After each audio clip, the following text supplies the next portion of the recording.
Welcome, ladies, gentlemen, and everybody inside and outside of the gender spectrum, and welcome back to the No Limit Wrestling Show. I am your host for the day, Dylan, and I am joined by Xavi and honorary third man because he's been on like half the shows, but we've never reviewed anything with him yet. This is the first time.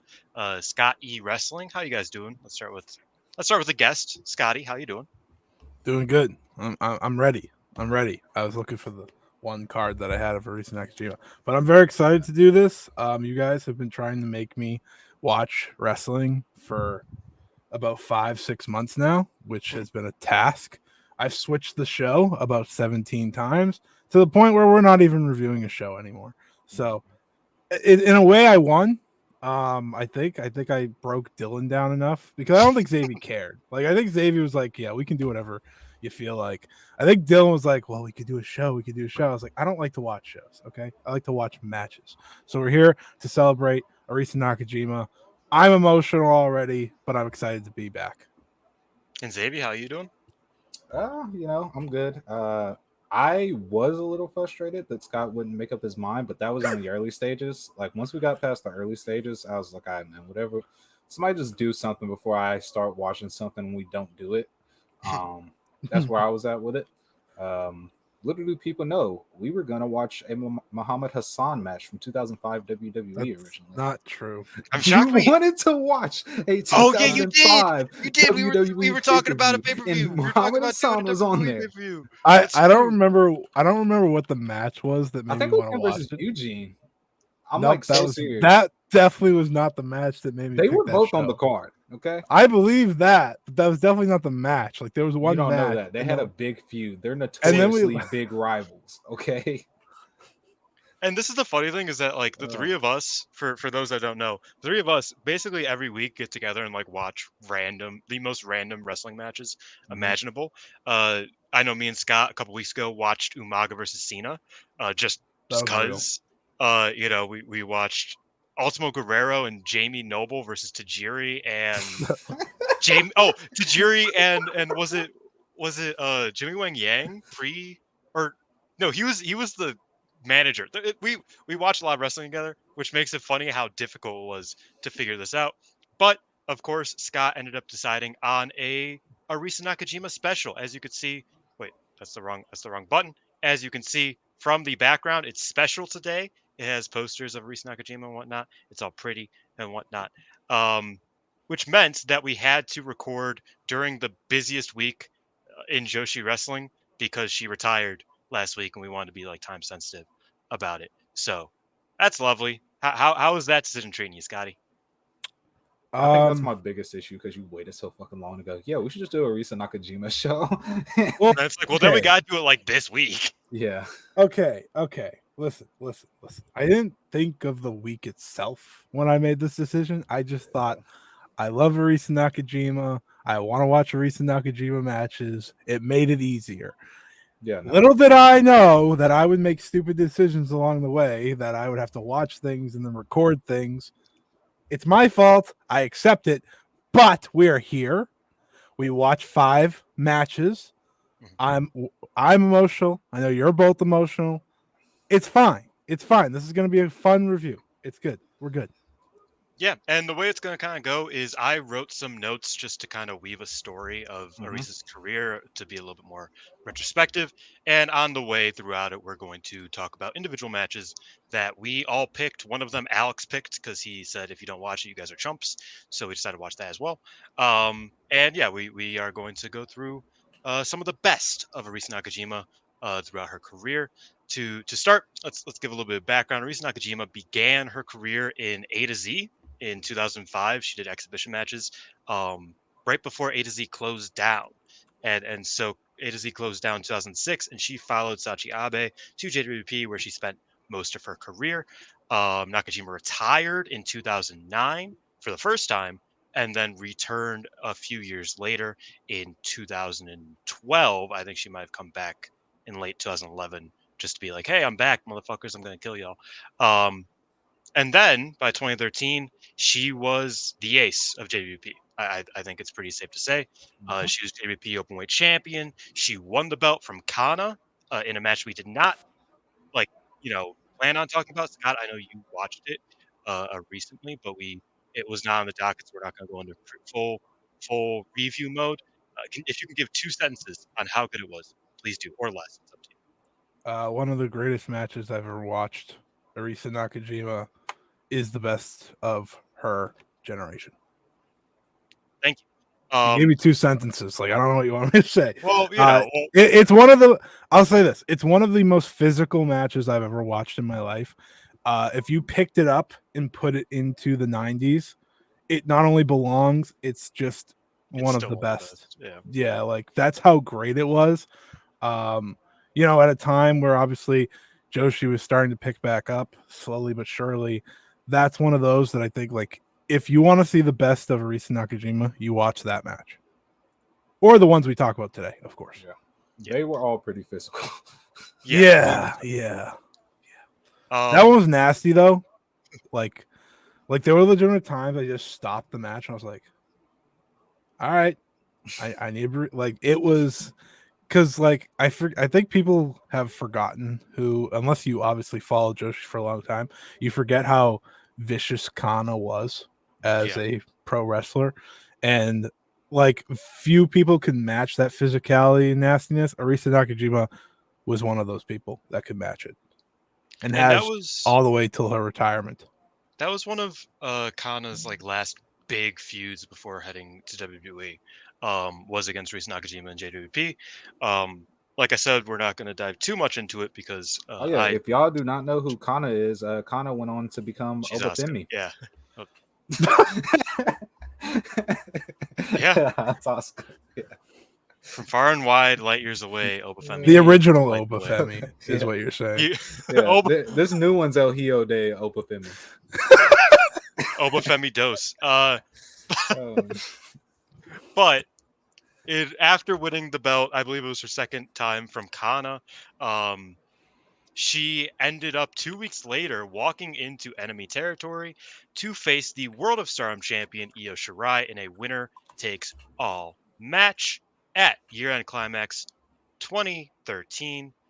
It was, like I said, winner takes all. And yeah, that's the first match we have to review here today. Xavi, I'm going to throw it to you. How did you feel about this match? I thought it was fucking tremendous. We got to watch a 26-minute version of it instead of the full 30 because I don't know. It's not on Star World, so I don't know if the full version exists, to be quite honest. But it was the fullest version we can get. And my rule of thumb is if it's like 25 minutes of a 30-minute match that's clipped, that's the whole match. It doesn't matter. It doesn't really matter. Yeah. So we got to watch that. Xavi, how you feeling after it?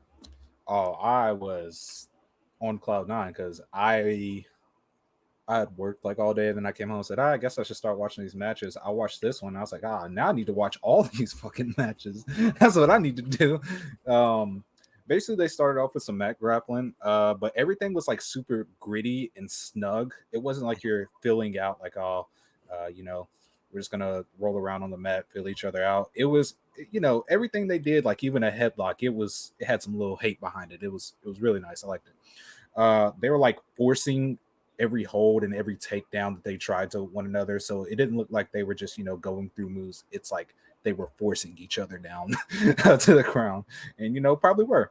Io fires off. I texted y'all after I watched this because I was just like, this is what pro wrestling's all about. Io fires off some forearms to Arisa's face.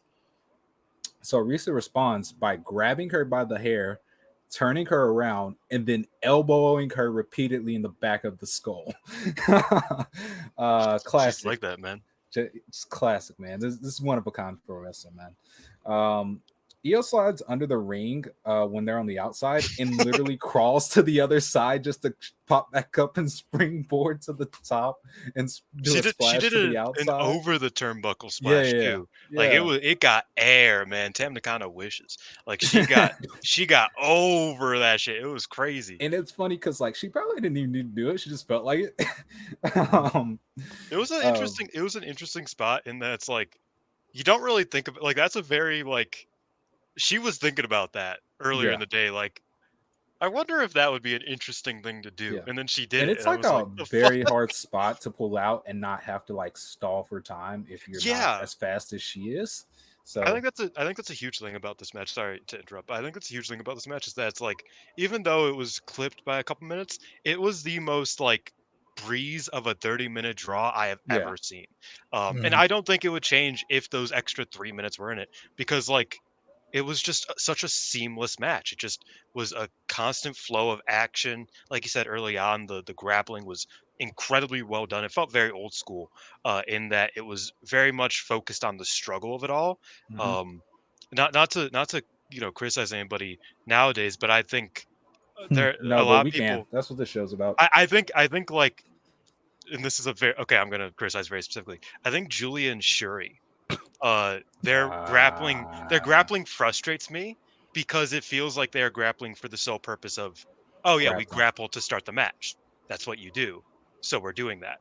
Whereas it felt like they were really like purposeful with their grappling early on here. So I think it lasted like 6 minutes, Hmm. 6 to 7 minutes of the match. And it didn't feel like they were just wasting time to get further into the match, which I think can kind of happen a lot nowadays. Yeah. Save you can keep Um, going. like I said, I like the grappling because it didn't look so phony. I mean, I know we're supposed to suspend our disbelief in wrestling, but like like them actually struggling to Mhm. go in between the holds. That did a lot for this match. That a lot of wrestlers can probably learn from.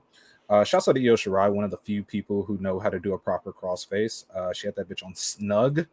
Um, they did the oh, y'all are bad people.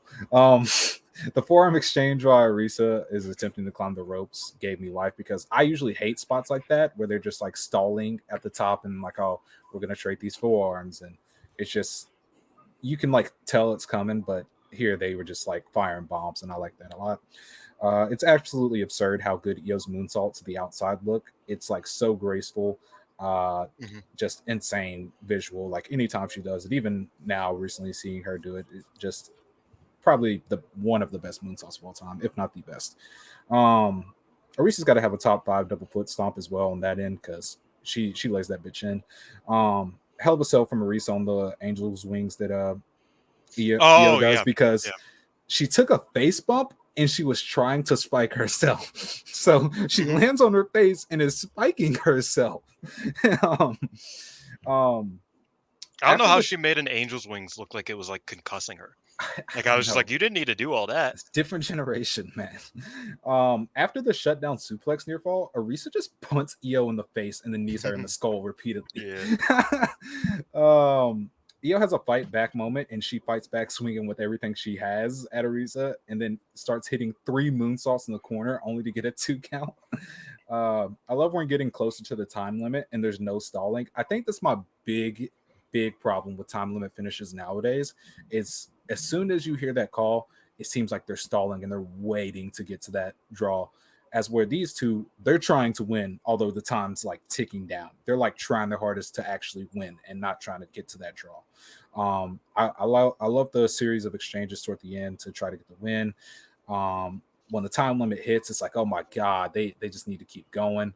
I'm even pretty sure there's a chance for them to go into overtime. Um, this is just an awesome match. Literally, probably one of the best done draws that you'll ever see. There's not a wasted motion in this match. Like I said, getting toward the end, it doesn't feel like they're stalling and waiting for a time limit. They're still trying to win up until the very last second. Awesome stuff. Like these are two one of a kind pro wrestlers, and the fact we got this match, incredible. Yeah, I actually didn't know this match existed because in I forget, it was pre-Stardom. Hmm. I think it might have been pre-Arisa's it must have been pre-Arisa's retirement. In like I guess early 2009 before she retired the first time. Rossi Ogawa, I was reading his old blogs and he was like, "Man, this Arisa Nakajima girl like has a mind for the business. She Hmm. knows like like he was just lapping praise on her." And I remember after that I was like, "I'm shocked that he never got to work with her." And then Alex is like, "Yeah, he did. He put her in the main event of the biggest show of Yeah. 2013." I was like, "Oh, that makes sense. Okay." And I yeah, think I you love this mean match. more in the sense of like having her on a full-time basis. Yeah, I would have thought that he would try to fight for her, maybe like post JWP, but I guess by the time she was leaving JWP, he had She his was own. already had a destination to like go to Yeah, and NC. I think the Nanae stuff. Yeah. Like I just think there was enough political stuff to keep her away from Rossi's grasp Mhm. throughout her career. Scotty, how did you feel about this match? Um, I'm sure you liked it because it's Io and it's Arisa. Yeah, like if someone made me put together my top 5 favorite Joshi wrestlers ever list, these two would be on it. Um, that's just how it is in terms of how I got into things and who stands out to me the most. And the beauty of this match, while yes, it goes 30 minutes, and I think you perfectly both said it, like it was a breeze to get through. Mhm. Uh, the beauty of this match is you are putting two very different wrestlers in the ring, and they have to bring out the opposite of one another. You're Mm, putting what I think is maybe the most naturally talented wrestler I've seen in EO versus one of the most vicious, dangerous strikers in Arisa Nakajima, and they have to mirror that. Like they have to go in there and try to stop each other by wrestling the other's match, right? Mhm. Io obviously wrestles the big epic, and this is, at the time she is becoming the Joshi wrestler. Obviously, she's holding the World of Stardom title, and her run from here on out is just absolutely incredible. But she's in there with someone with Arisa Nakajima who won, and I think this is the beauty of Arisa Nakajima. She is never afraid of the moment. Mm. Like when you watch Arisa Nakajima, I feel like she controls any match she's in, which is saying a lot when you're watching an Io Shirai match, because Io Shirai does the same thing, right? You saw it this year. If anyone watched the Utami match, you saw Io control that match, right? That was the Io match where Utami takes all the bumps. I'm watching this match and I'm like, this is a Arisa's match, and Io is playing to it, right? and And this was Io in is Stardom, so that right, didn't exactly. happen, especially with an No, outsider. with an outsider, with EO, like everything would work against that idea. But I think that's why this match was so great, because EO's greatness can stand out obviously in any match. I think that just because of what she is able to do, and in a recent Nakajima match, which is many times some of my favorite, it's just a perfect mesh. You're like Xavi said, she has the best moonsaults, and the way she utilizes them throughout this match is incredible. And the drama of really the past like last 10 minutes, you feel it. There are moments in time where you think one of these two are going to win. And listen, I am watching this match and I know this is going to a draw. And Yeah. yet I'm on the edge of my seat thinking one of these two are going to win. Arisa Nakajima absolutely brings it to Io a few times. And Io is not going to just sit there and take it. She is going to hit harder. And listen, at the end of the day, she's not going to actually hit harder than Arisa Nakajima. That's just not a thing that she could do. But holy, she's hit some of the like biggest and baddest strikes I've ever seen Io hit in a match. And again, this is like before Io is in her super I can do whatever I want, you deal with it type mode, which is like an unbelievably godly version of herself. But we're pretty much there at this Yeah. point. That's how I felt watching this match. And Arisa Nakajima, like if you're going to watch an Arisa Nakajima match and you want to find one with someone this is the one you watch.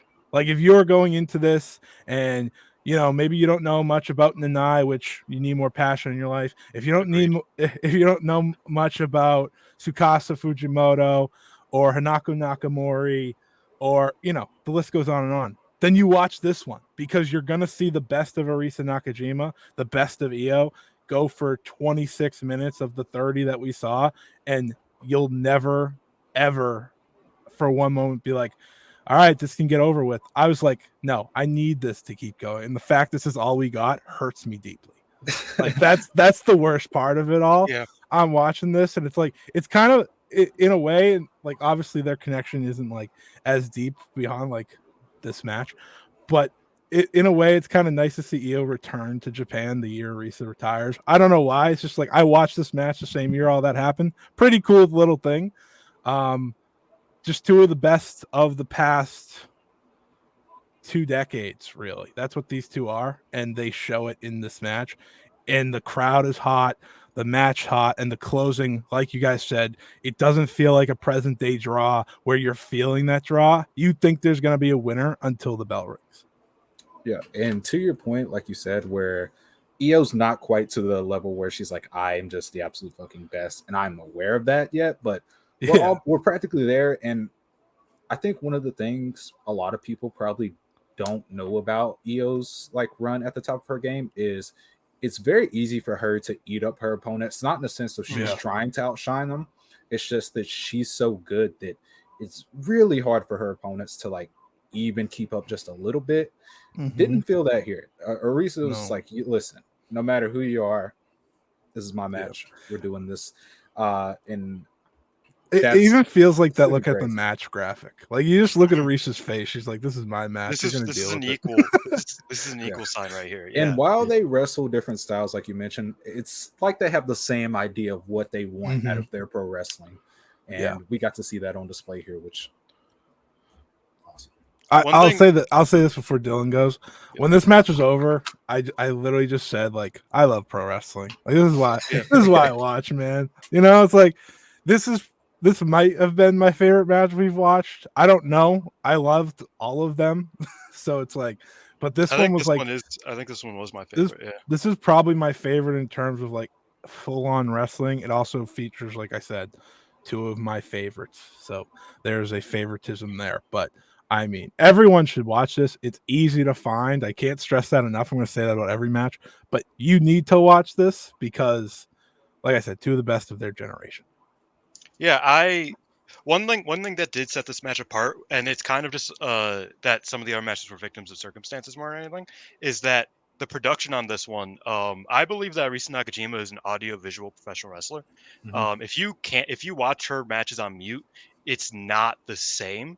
And so some of the matches we watched a little bit later have worsened audio quality. So like you can like see it and get it, but you don't quite grasp the beauty and like the terror of Arisa Nakajima like you can in this match, especially near the end. I was watching this and I literally was hiding behind my hands at certain points. So I was like, "Oh my god, what stop!" Like this is a lot. Especially with the headbutts with like a minute and a half left. I'm just like, "Oh, we're just killing each other now." Okay, sure. It's insane her Kana match and then this match happened so close the same month. I did that in both. Like that. Yeah. This woman did that in like essentially back-to-back matches. And this was early into her career, like relatively speaking. Like this isn't even when she's like hardened and like that's her calling card. All she, like grizzled and mean. Yeah, like this is like pretty young Arisa Nakajima. Obviously, it's post first retirement, but like it's still pretty impressive just how nasty she was in this match. I love this. I love the arm trap Germans. It's one of my favorite, like most underrated moves. Kento does it. Obviously, I think that's the biggest male wrestler that does it, the most popular wrestler to do it. But like it's just such a nasty move that they were like trading near the end. I loved. I think you guys kind of caught a lot of the other stuff that's like Nakajima's foot stomps, menacing the Angel's wings. The Angel's wing spots. There was two of them where Arisa like stopped an Angel's wing, and it was like a good 15 seconds of them really struggling to like he was like, no, I want to hit this goddamn move. Let me, and it just things like that. I don't know. As Joshi fans, as wrestling fans, we've seen a lot of, and not to shit on anybody again, we've seen a lot of time limit draws that it feels like they're like stalling, and it's very obvious that they're stalling. That is technically a stalling spot. Taking 20 seconds to hit one move is them expending time to kind of let things last a little bit longer, and so that they don't have to just keep going and do 500 moves in a 30-minute match. But you don't feel it because it's just a logical sensible, really well worked struggle spot. And I think that these two are just really geniuses of their craft. I adored this. Like I said, I think this probably was my favorite match of the bunch that we Yeah. watched, but all of them were insanely high quality. So while I would recommend watching this, I would recommend watching all of these honestly. A little fun fact for this match is that this is the first and only time the World of Stardom Championship was defended alongside a non-Stardom belt. Um, if SWA technically is a world belt, but shut up. Um, like this is the only time that like uh Rossi allowed the red belt to be seen as like equal to another belt that wasn't He his. knew who the big dogs were, Yeah. This match should have been a political nightmare, but it but it was wasn't just because absolutely it was tremendous. well, when you They have worked well somebody together. as a booker who loves draws, That too. That too. He's like, hey, I'm not trying to put y'all out. Y'all ain't beating her, but you could draw. I don't mind. Oh, one thing I was gonna say before we move on, Dylan saw the shutdown suplex and he was like, "Oh, Adam Cole, nice." No, he does the other one. Shut up. He don't do that one. He does the Florida Keys, man. He does the straight jacket. The fact you know that, man, that's great. I was a big Adam Cole guy growing up. Sue me.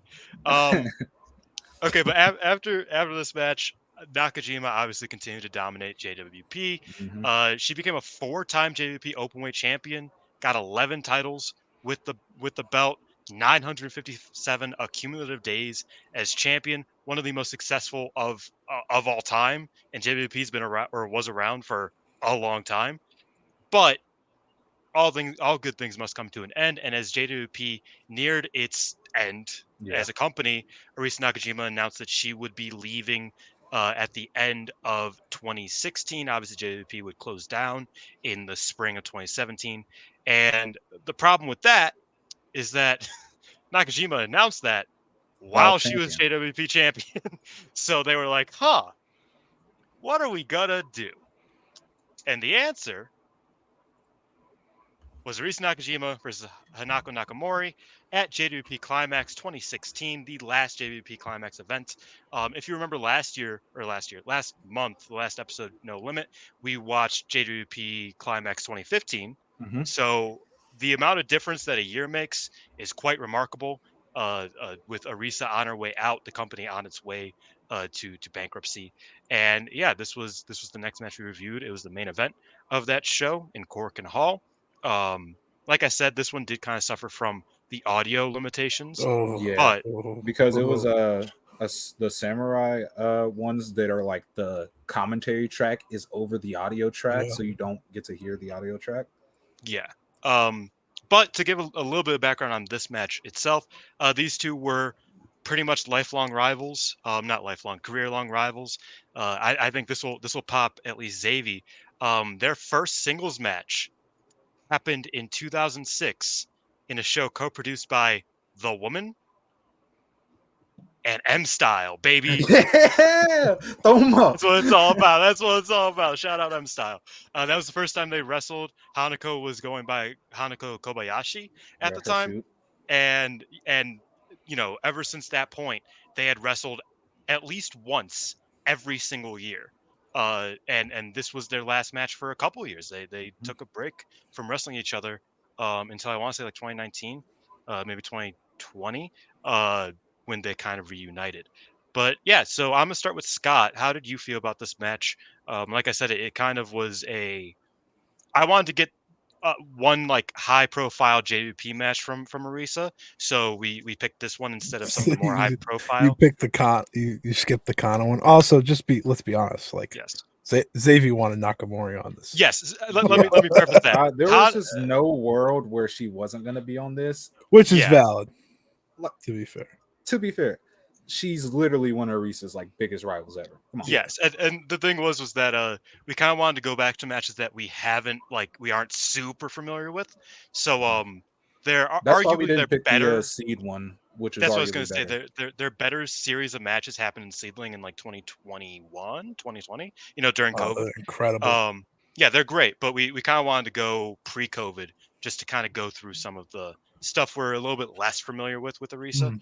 And that's how we landed on this one. So Scotty, how about you start us off and tell us how you felt about this one? Yeah, like you said, I mean, this match suffers from the production side Mhm. because the thing with the Risa matches, and it's why I love watching her matches, is that everything makes sound.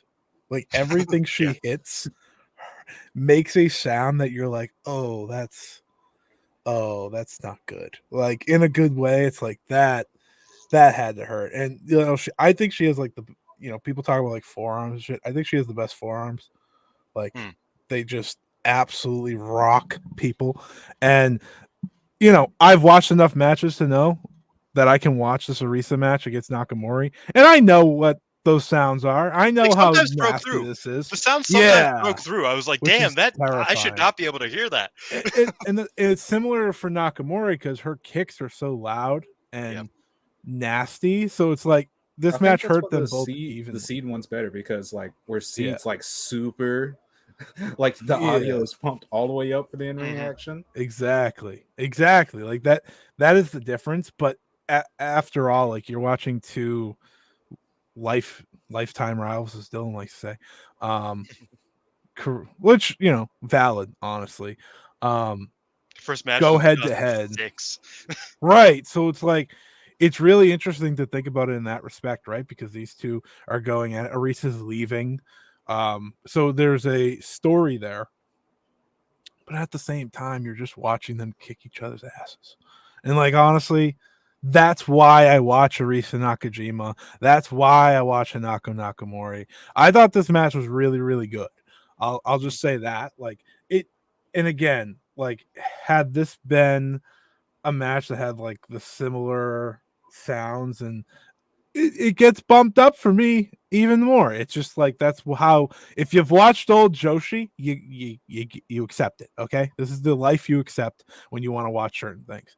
But I think when you watch these two wrestle, they're just so natural against each other. Like they one devastates you with kicks, the other devastates you with forearms, but they both bring an aggression that makes the match better. And we're gonna talk about them more because we're gonna spoiler talk about her retirement match.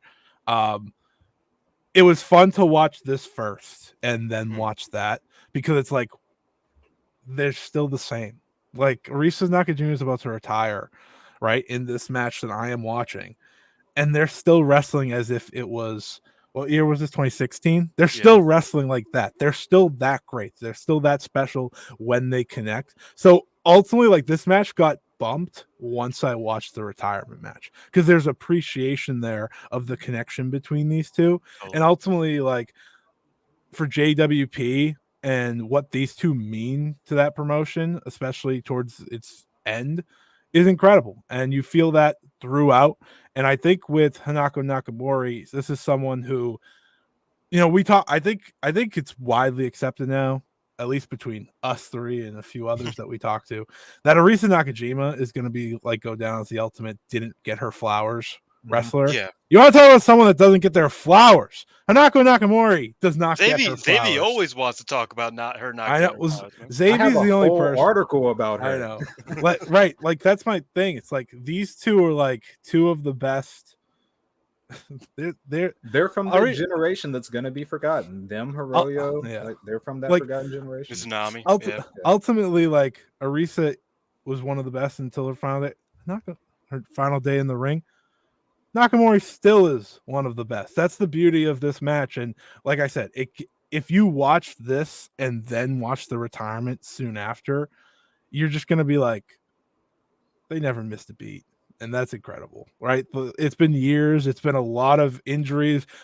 There's a reason Arisa Nakajima is retiring after all. Yet they go out there and they absolutely slug.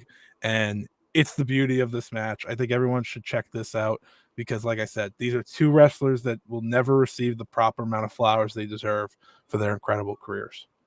Scott, you touched on something that I want to note very quickly is that this era of non-stardom Joshi is very difficult to find like high quality Yeah. anything. To the point where this picture that we're looking at right now, I had to find through Hanako Nakamori's blog from 2016, and it I was wouldn't about to let me give you download credit it. for this. It was very difficult. I I was like, how I did you was trying to find? figure it out. It was I was about to very say this hard. is good quality. Yeah, it was very difficult to find this, but I got through their blog because that's where you find anything from that era is their Ami blogs.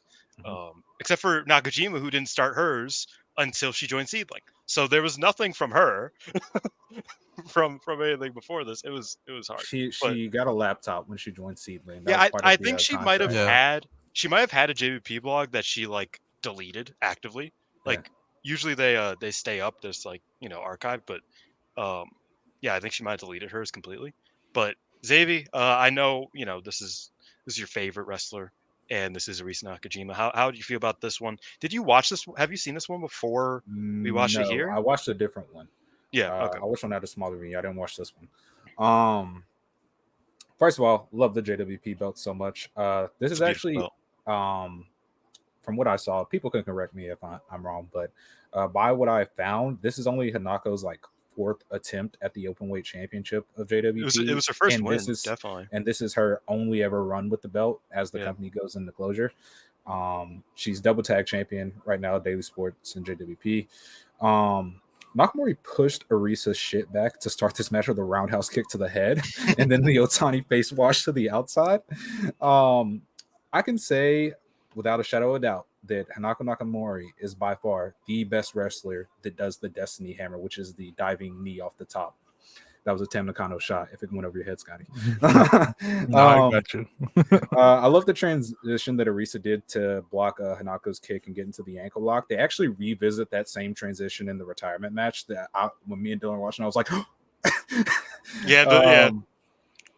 Hanako slipped on an avalanche fisherman, and Arisa doesn't spike, but she just crunches down on her neck, and it looks nasty. It's like, damn, maybe how has she lasted 8 extra years? Yeah, man. She crashing and burning. I have in all caps, Arisa Nakajima said, "You don't want none," because she did the calf crusher. Yeah. Oh, I loved her calf slicer. It looked beautiful. Yeah, she didn't do the like Mhm. where they were on their stomach. She made them like made Nakamori be on her back when she had it in. It was nice. I liked it. Nakamori busted out a fisherman's Northern Lights bomb. Yeah. Now they're just slapping the shit out of each other. So this is so beautiful, man. I always have and always will love Arisa Nakajima's rebound cutie special. A lot of wrestlers do it, but it just don't hit the same. The Nakamori block where she just simply uses the back of her head to headbutt her opponent whenever they're trying to German suplex her is like one of my favorite reversals like ever. I had an all caps rebound requiem driver from Nakamori. She spikes Arisa on her head, and I'm like pacing around my room at this point. Nakamori with the inverted requiem driver and the win, triple crown champ. It's perfect. I loved everything about this. Like to me, these two, I mean, Scott said a little bit, they're a match made in heaven. They're like perfect rivals. They respect each other, except for whenever they're on opposite sides of the ring, they just really don't like each other and want to kill each other. Yeah, and like funnily enough, That's an I didn't Arisa write Nakajima vibe, to be Yeah. fair. correct. She even I mean, does look that at her with and Satori Tsukasa. and Tsukasa. Well, yeah, like Tsukasa's her best friend. Yeah. And when those two wrestle, I kind of wish we did do one of theirs, but again, Yeah. there's only so many matches Oh, we we can did one. watch We did one. during the time. Well, I no, I know, Yeah. but Oh, on the them one of the against bigger each ones. other. Yeah, Um, because they had a few. They had one like 2 years ago that was incredible, for example, because they're just disgusting at killing each other. But my point is, sometimes the best friends make the best rivals.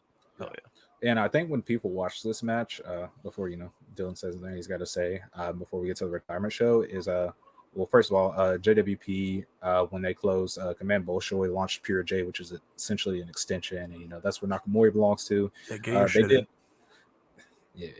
yeah. But Arisa had her like well, it wasn't her last match there because they did a best friends tag on the Korakuen, but her last Itabashi Green Hall. And that's where she asked Hanako to be in her retirement match, and Hanako just was moved to tears, and she just told her she didn't think she would be called upon to be in the retirement match. So like when you're watching this and watching them just get dumping each other in their head, just think about that moment. Yeah. I really like this match. Funnily enough, I didn't write down a lot of spots in this match because I knew Xavi would have all of them Yeah. names. So I was like, I know she has names for like most of these moves, so I'm not even gonna write none of this down because I know Xavi's got me on that front. But this was I said it in the EO match that like Arisa wasn't quite at like veteran bully Mhm. mode. She was here despite the fact that like her They're like the same amount of and their experience. classmates. So it's Yeah. like, despite, in fact, Nakamori was around longer than Arisa was because Arisa took time off, but she was in peak bully mode. And I loved that. I thought it was a great aspect of this match. Yeah, you could just see how much these two work together. Um, it was a ton of fun. I think that it was kind of poetic that Hanako won the belt the day that Arisa left JWP because she was kind of like because they were classmates and because they were so clearly rivals, they kind of had like this Yeah. Arisa was always the the car that Hanako was trying to catch and she Yeah. never quite could. And then, when she left, she finally got her flowers in the promotion. And I thought that was kind of, beautiful in a way. And one other small thing I want to note is that the theatrics around this match were kind of insane. I don't know if you guys skipped past it, but they had two ring announcers, Yeah, no, I watched flower all. bearers, a dude singing the Japanese national anthem, everything. And I was like, why is this all happening right now? What is Rabbit Miyu just retired? Aren't y'all like still sad? Like what the fuck? They said, Uh "Nah, Japanese national anthem. We're rocking, buddy." Shit was crazy. They had the flag on the Tron. I was like, what the fuck is happening? Um but yeah, I love this match. I think maybe the I don't want to say weakest because they were all great. Yeah, But the weakest of the matches we watched, possibly because of the I've audio. seen the audio and I've seen them both, when they were older, just kill each other. You know what I mean? Like really, just like you know, Yeah, I get separation that. makes the heart grow fonder. It also makes the heart more bitter, and I think that was showed off in their matches um, post COVID and around that time. But like Xavier said, Nakamori kept JBP's spirit alive in Pure J, and Arisa Nakajima left and never returned to JBP. It's funny. She Uh, actually just assumed the Ariza role in PRJ, where she yeah, just yeah, won the pretty world much. title a bunch of times. She's a record holder for defenses. Always has the tag titles at some point. She essentially just took that role. Yeah, pretty much. But Nakajima didn't return to JWP. She did end up wrestling in Pure J a few times. Um, but yeah, that's the end of Arisa in JWP. But there is something that happened during her time in JVP that we need to talk about a little bit. So during that run that she started when she beat Kana, Hmm. first defense was against Io. Obviously, she she Io wasn't the only ace that she went out of her way to try to beat. As she went to Ice Ribbon in I want to say late 2014 to face off against their ace, Ice X Infinity champion Tsukasa Fujimoto. They traded wins in title matches. Fujimoto defended her ice belt against Arisa successfully. Arisa defended her JVP belt against not against Arisa, against Tsukasa successfully. And after that, they kind of became best friends. And so after they both lost their belts, and that's actually a little thing I want to note. Tsukasa lost her belt to the one, the only Karumi Hiragi. Shouts out. Hey, Nakajima lost hers to No Limit legend Huriyama. So shout out to damn her as right. well. But the pair kind of stopped like feuding and instead became a tag team that summer in 2015 after they didn't really have any singles belts to deal with. And that kept going for a few years. They had a great match against Emi Sakura and Nanae Takahashi in 2016, which we watched together a couple months ago. We're not reviewing it here because we just watched it a couple months ago. But I think we all agreed that it was fucking tremendous. Um, but it didn't really best friends didn't really kick off, didn't really hit their peak until 2017, specifically August 2017, when they embarked on their rivalry with Avid Rival. I couldn't even find a fucking match picture for this. Shit's difficult. We're tough times. Um, but so they had three matches with Avid Rival in August of 2017. They lost against them in Wave. They drew against them in SEAdLINNG. And then their final match on August 27, 2017 in Ice Ribbon, they defeated Avid Rival in a 12-minute sprint in the middle of the card. Xavier, I'm gonna jump to you first. How did you feel about this, their third match against Avid rival? Um, we didn't get to watch the first two, obviously. I don't think the Wave one is even like something you can find. Uh, Yeah, I don't think but current wave is something you can find.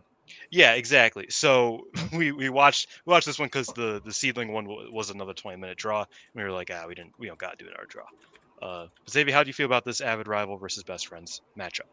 Oh yeah, I loved it. I love the fact that it was a sprint. It's definitely a contrast from the first two matches, as you stated. Mm, Um, I'm glad we select this because it gives us time to talk about Avid Rival because just strictly on a match catalog standpoint, they're like one of the best tag teams like ever. One of the spots I loved in this match was Tsukasa actually doing the Tsukasa Dora, and she went for the PK, and Masaki Ohata ducks it, and right as she ducks it and sits back up, Arisa just boots her in the face. yeah, She's climbing the ring, just boots her. no Um, reversals, no reversals. yeah, yeah. I just loved everything about this match. I love the double team wheelbarrow double leg drop that Avid Rival done. Yeah. This was like a perfect, I don't want to say basically a perfect marriage, really, of two tag teams that had such great chemistry with one another that it just easily translated into them being opponents, opposing one another, if that makes any sense. Um, I definitely would seek it. It's obviously there's better matches that these two tag teams have, but like this, if you're short on time, this is definitely going to serve its purpose for you. Um, Masaki Ohata was out here dying for her fucking life in this match, so you need to you need to go out there and show your respect to her. It's also cool to see Aniki at this phase in her career because obviously we know what she is now, but this is like the infant stages of what she does become, and it's cool to see that. I mean, the flashes are still there, but it's just amazing how much she's evolved.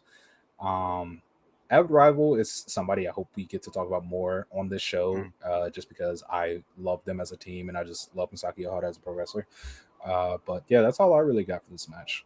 It's funny because I was like, they're all from the same generation. I looked The at Forgotten Gen. yeah, but I looked at Ohada's wiki and I was like, oh fuck, that's Oishi's fucking wife. I forgot about Yeah, that. I mentioned I'm this on sorry. a I previous know you did. episode. I know you did, and that's why I was like, Uh, "Oh yeah, shout out Oishi, that's my guy." Um, yeah, I loved this match. I thought, no disrespect to Tsukasa, but I feel like in so many best friends tags, the vibe completely changes when Nakajima gets in because mhm, Nakajima's just like we talk about her as a tremendous singles wrestler, but she's also one of the best tag wrestlers ever, just mhm. because of the like energy she brings to whenever she's in the match, and the energy she brings when she's not in the match, and like what she can do around the match to make it more intense. Her the pinfall breakups and just like the little, like you said, her coming in for a big boot out of nowhere Yeah. and dispersing. I don't think that's a knock on Sukasa because like you said, the vibe changes and Arisa actually wants to make it a hated match. Like even Avid Mhm. Rival, we're trying to make it somewhat hated. And as much as great as Sukasa is, it's very hard for her to do that in some instances. In most of the best friends tags, but Arisa can accomplish that very easily. Yeah, 100%. And I echo your sentiments. That's like Anaki's just she's just so good. It's kind of insane. Because you think it's like she from like a vibes perspective, she's really like figured it out in Yeah, recent years, but she was never not good. Like I yeah, think we watched I think she was on the she was Kurihara show. her rookie stage. Yeah, Yeah, and I was like, she's good. Like she's good, and this is like 2009 or 12 or whatever it was. It was probably later. It was definitely later than 9. But AEW's greatest contribution to pro wrestling was making sure Nikki doesn't retire or didn't retire. hell yeah, yeah, So and giving give him giving us that props. Layla Hirsch tag Brian team on Danielson and Dark. Ryo Mizunami. Thank you, AEW. Yeah, yeah, that's that's true. Um, but yeah, I just love this match. I loved how fast it was, how much of a it felt like one of the best tag matches you'll see this year. You know what I mean? Where it's like, because This year. but like what I mean by that is that like I don't know, tag wrestling is not respected in the modern day. Hot Yeah, take. no. Oh, Um, so like tag teams really have to like try hard with what they get, and it's not like they didn't get much here, but this was a mid card match. This was like the fifth match on an 8-match card or something. Like, it Hmm. was middle of the card. not really. It was their third match in the month. It was not like an ice ribbon thing, so ice ribbon didn't really care. So it was just a little 12-minute match that they put in the middle of the card, and they just blew it away, blew everything away. You know what I mean? It was tremendous, super well done. And like I said, the reason I say that is because it's like you will see an FWC try to have a match like this because they'll only get 12 minutes. And they'll be like, Mhm. okay, I guess we just gotta fucking kill people. Like, I guess we just gotta, like go balls to the wall with this. And I think that was kind of the beauty of this match. Alex recommended it to us, and I will say for once, Alex was right. Alex I'm has some very good happy. taste finally. Very happy he got us to watch this. Every pin breakup was immaculate. The finishing stretch was incredible. Scotty, let me know how you're feeling. Yeah, so the funny thing about this match is that I walked away saying I need to see all the other ones now. Because I feel like, in a way, I felt like this was just like a hint of the Yeah. greatness that they've put together. And I think the funny thing about when what Dylan said about like when Arisa gets into the best friend matches, things change. I feel like Arisa's always just like, in terms of the rivalry or the tag match, she's just always like there to help Tsukasa. Mhm. And it ultimately ends up her turning it into her own beef because the way she wrestles. And I think that's one of my favorite things. It's like we talk about the Emmy Nanae one, right? Yeah. That was kind of Sukasa's beef, and Arisa was just her. And I watched this match, and I think you guys obviously touched on the most important parts and the beauty of tag team wrestling, which I think best friends do better than most people, is that they just click so well. And I think like the reason they work so well together is because they both know when it's right to be a tag team and then just let the other do their thing Yeah. Mhm. and then offer support along the way. Like these two are obviously, highly regarded in their own rights, but when they're together, there's just a magic. I think like one of the first Arisa matches I ever saw was Best Friends versus I want to say Sari and Yoshiko. Great Um, match. That would have been it. I think so. but right before Sari obviously left, and it's just like they just have had the same greatness. It feels like from the beginning. I watched this match, and again, like I said, it made me want to see all the other ones. I watched a clip of one, and I just saw like Mizunami get dropped directly on the top of her head, and I was like, That's what's up. there's better than what we just watched, that's the crazy part. But this was so good. It was That's a so good. It was so physical. It, in a way, I think the best friend matches are like Dylan said, it's when they follow the Arisa Nakajima pattern Mm. of all out physicality. And seeing Aniki at this point of her career is so weird because it's like, who is this? Almost like there's still the she same. doesn't have the like crowd in the palm of her hand yet, so No, it's no. weird. She's just like a great wrestler. Yeah. Now she's like a charismatic She's like machine the that the has most the most charismatic like a top 5 charismatic Joshi exactly, wrestler in the which world. it's not a shot at her by any means. Mm-mm. It's just like so funny to see how different she becomes, and obviously, like, it's crazy to think she almost stopped wrestling. Grateful she didn't. Uh, but like, if you're looking for a best friends match that isn't, I think, talked about enough, this is one of them. Like, and there's a long list. Yeah. There's Yeah. a I like long the list. assessment you gave on Best Friends because I think they, as a tag team, are both what's right and wrong with tag team wrestling in a sense. Yeah, Because, like you said, they know when to be a team and when to let each other do their thing. Mhm. yeah. And tag team wrestling, a lot of people don't get that.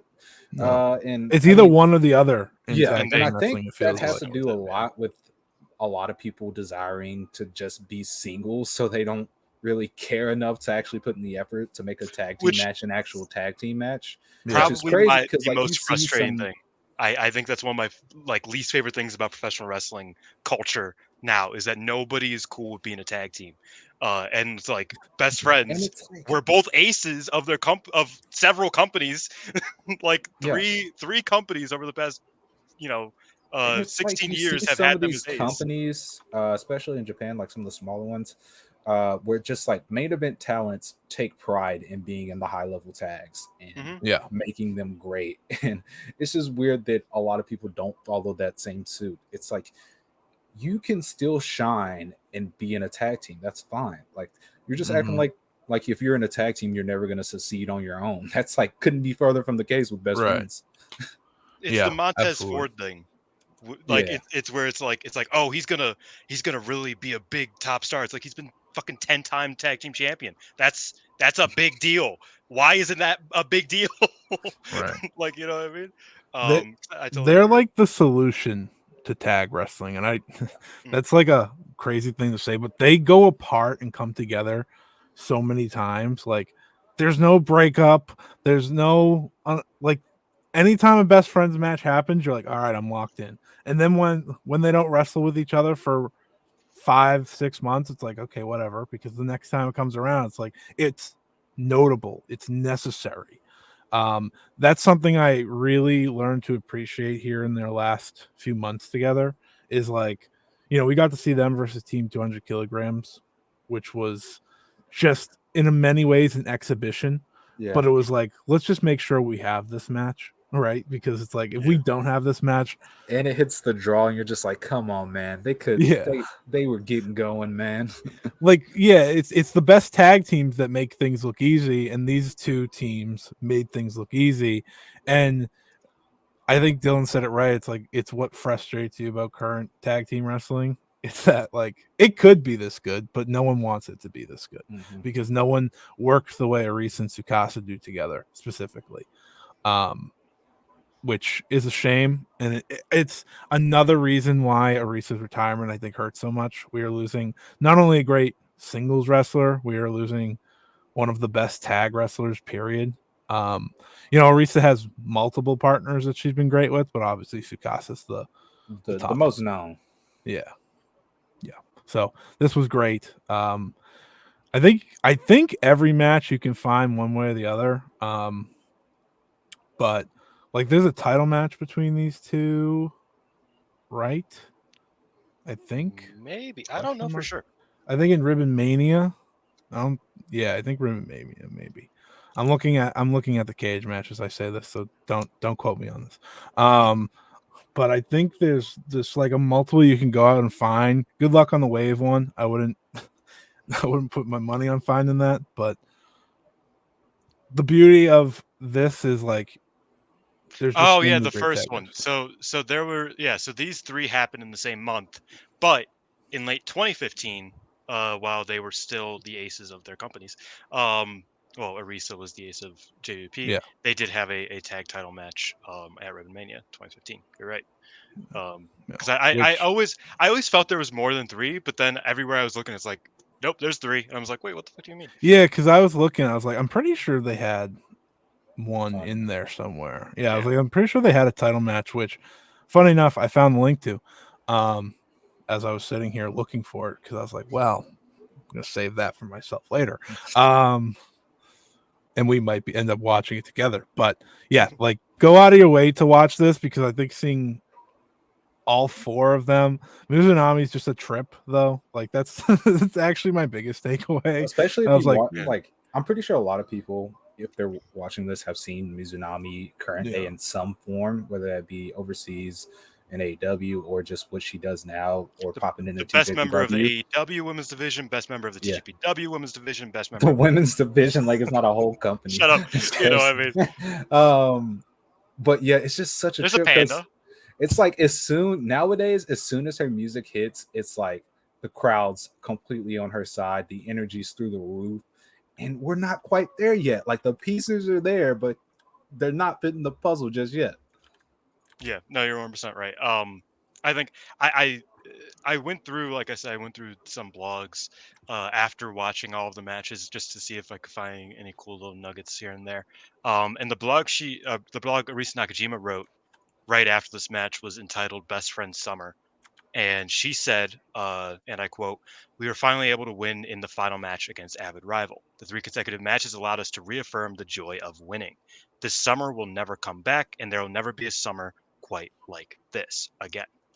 And I think that's a very beautifully put message from Arisa Nakajima, because 2017 really was the year of best friends, because Arisa Nakajima was freed from JWP and being the ace there, and she wasn't yet put in the position to be like the top dog in SEAdLINNG like she would be eventually. So there was just this kind of like allowance for her to run the circuits with Tsukasa and really just kill it, you know. Um, Mhm. the next match that we will be talking about is Arisa Nakajima versus Nanae Takahashi in a singles match, a hair versus hair match. This was in 2019. Basically, Nakajima went to SEAdLINNG because she wanted to beat the fuck out of Nanae.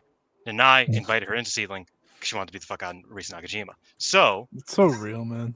Yeah. this I match don't like ended you. up Join my being, company. yeah. But yeah, Xavi, I'm gonna let you start because I need to take 1 second. So Yep. just tell me how you feel about this match. Yeah, I absolutely adored this match. I think it's funny. I mean, Scott, you were watching in real time when Stardom did the hair versus hair match with Julia and Tam, and like one of Emi Sakura's big things is she didn't feel like it was the high profile match deserving of the building, because hair versus hair matches in Joshi used to mean so much, and Yeah. like they were important, and you didn't really get that same importance from that one. But here you really felt the stakes. Obviously, it was a title match that also helped. Um, this is one of those matches that was affected by the audio issue, because you could barely hear the crowd. It seemed like there was nobody in attendance, but it was like packed. Um, Shouts out to OG Los Egos in Arisa's corner. I believe it was Makoto, Vinny, Mima Shimoda, and Maria. Um, the nice chop to the chest, slap to the face combination she did to Arisa in the corner was real. um, da, da, da. We've had conversations amongst ourselves, and we've spoken about it on the show. At least me and Dylan have, about some of the past generation of wrestlers, and we kind of alluded to it earlier. Won't be looked back on as highly as they should. I want to expand on that because Nanae is going to be viewed either highly or not highly forever, depending on how you go about things, for better and worse. Um, but there'll never be wrestlers like these two again. Just Yeah, absolutely one of ones in their own right. This match is gritty and violent, but it has some great wrestling all throughout. Like, they hit all their big moves. It's hard for me to imagine any like current generation or future generation like producing wrestlers like this. Mhm. I would love for it to happen, but it's just hard for me to envision this style ever. Like, I think 10 years from now, we're not going to see a match that's like this, like, at all. I mean, I think it'll be great in its own right, the Joshi scene at least, but I don't think we'll see a match quite like this. Yeah. The slap combination that they did in the middle of the match, where Nanae said "fuck it" and just straight punched Arisa to the face, was incredible. Oh man, if you don't like Nanae, fuck you. fuck you. Um, The classic. like Shout I out said, Jordan. yeah, shouts out Jordan. Had me pacing around my room. Arisa does a moonsault in this, and I love her form because it's like someone who just began doing a moonsault, and this is like her second ever attempt. A credible finishing stretch. Arisa gets the win with the D by D. Awesome match. Like I said earlier, it's affected a little bit by the audio issue, but even then, it's just a great match where that does not even matter. Like, they are beating the absolute dog shit out of each other. They produce a match that's very much like worthy of the hair versus hair billing that Yeah, is respected in the Joshi realm. It's awesome. If you do watch this match before they give their opinions, I also recommend that you watch, the pre-match VTR, as well as the hmm post-match ceremony with Nanae getting her haircut. yeah. I had to step away for a second. I didn't get to fully contextualize this match, which I think is a little bit important. This was their fourth singles match, and Arisa could not beat Nanae in their first three. So that was a big thing coming into this match, was that Arisa really needed to beat this legendary figure in Nanae. But Arisa I was the mentioned it. champion. I, Oh, I mentioned it while you were gone, so you didn't catch it. Where I talked about the hair versus hair stipulation, I was like, well, where Emmy had the big problem with Tam and Julia, because it didn't feel like a match where it was yeah, like worthy of the billing. I mean, it just felt like a match that was happening, and they threw that on. Whereas this one felt like it was worthy of the stipulation. Which to defend Tam and Julie a tiny bit, that is interesting because Yeah, like I didn't because like like the they're pairing, but it made sense. Like I yeah, like their beef made sense to have. it I made mean, sense, but the execution, it just it was yeah, no, I agree. It was a bit messy, but yes, this is their fourth singles match. As Havy kind of alluded to, I thought the VTR was tremendous. It really highlighted how much of a legend Nanae Takahashi is, how much of a international treasure she is in the world of wrestling, and how much Arisa wants to kill her. I thought that was kind of like a good dichotomy of like Arisa is here to end Nanae Takahashi, and I thought that was a really cool like sentiment there. Um, two other small things that weren't even like about the match itself, which was tremendous, are the full version of Nanae's old theme song hits like crack. It is the I'm cool. angry. It I'm is so, angry that it's see not there. see that's the thing. I'm sorry. I love both of her theme songs. I'm a big fan of her the one she's using now in Marigold, the one she used to use as I well. don't like it. It's the same thing. But this Seedling one is so cool. Yeah. Like it's just such like it's such a different energy to it. It's really a final boss theme song, similar to Kagetsu's, which is still like my favorite Hmm. theme song. Period. Favorite Joshi theme song at least. And the other thing is Hey, that don't talk this too much. We got match, a Kagetsu episode coming later. Don't shut up.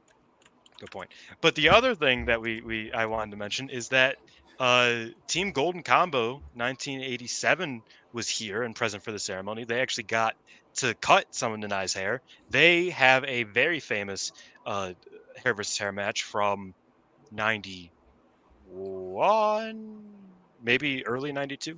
I don't remember, but one of those years. And it was one of their best matches because that was a pairing that just worked. So they got to be here for this very important match. They were obviously Nanae Takahashi's senpais in All Japan Women's, so there was a lot of connection there.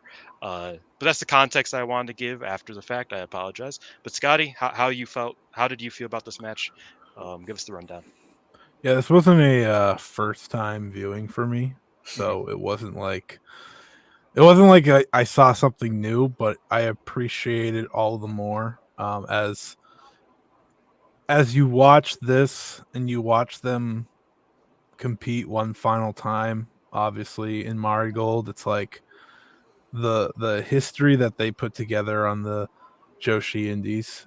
I feel like I keep bringing up the word underappreciated, and doesn't receive her flowers and will never probably get them as much as she deserves. This feud and what they did in SEAdLINNG will never get the full uh credit they deserve. And I think with Nanae, like, yeah, I've learned that people either hate her or love her. One of those few are true and correct, and the others are wrong. Wrong. Yeah, like, listen, Nanae rocks, okay. The And Nizaraka. yeah, Hey, passion is a way of life, okay. And if you don't live through that way of life, then I'm sorry that you don't enjoy life. Um, Never ever compare her to Chris Jericho again. Anyways, um, I couldn't not do it. No, I I agree. watched this I agree. match, right, and I watched this match, and I'm like, there's I not think I saw many that tweet after I watched this match.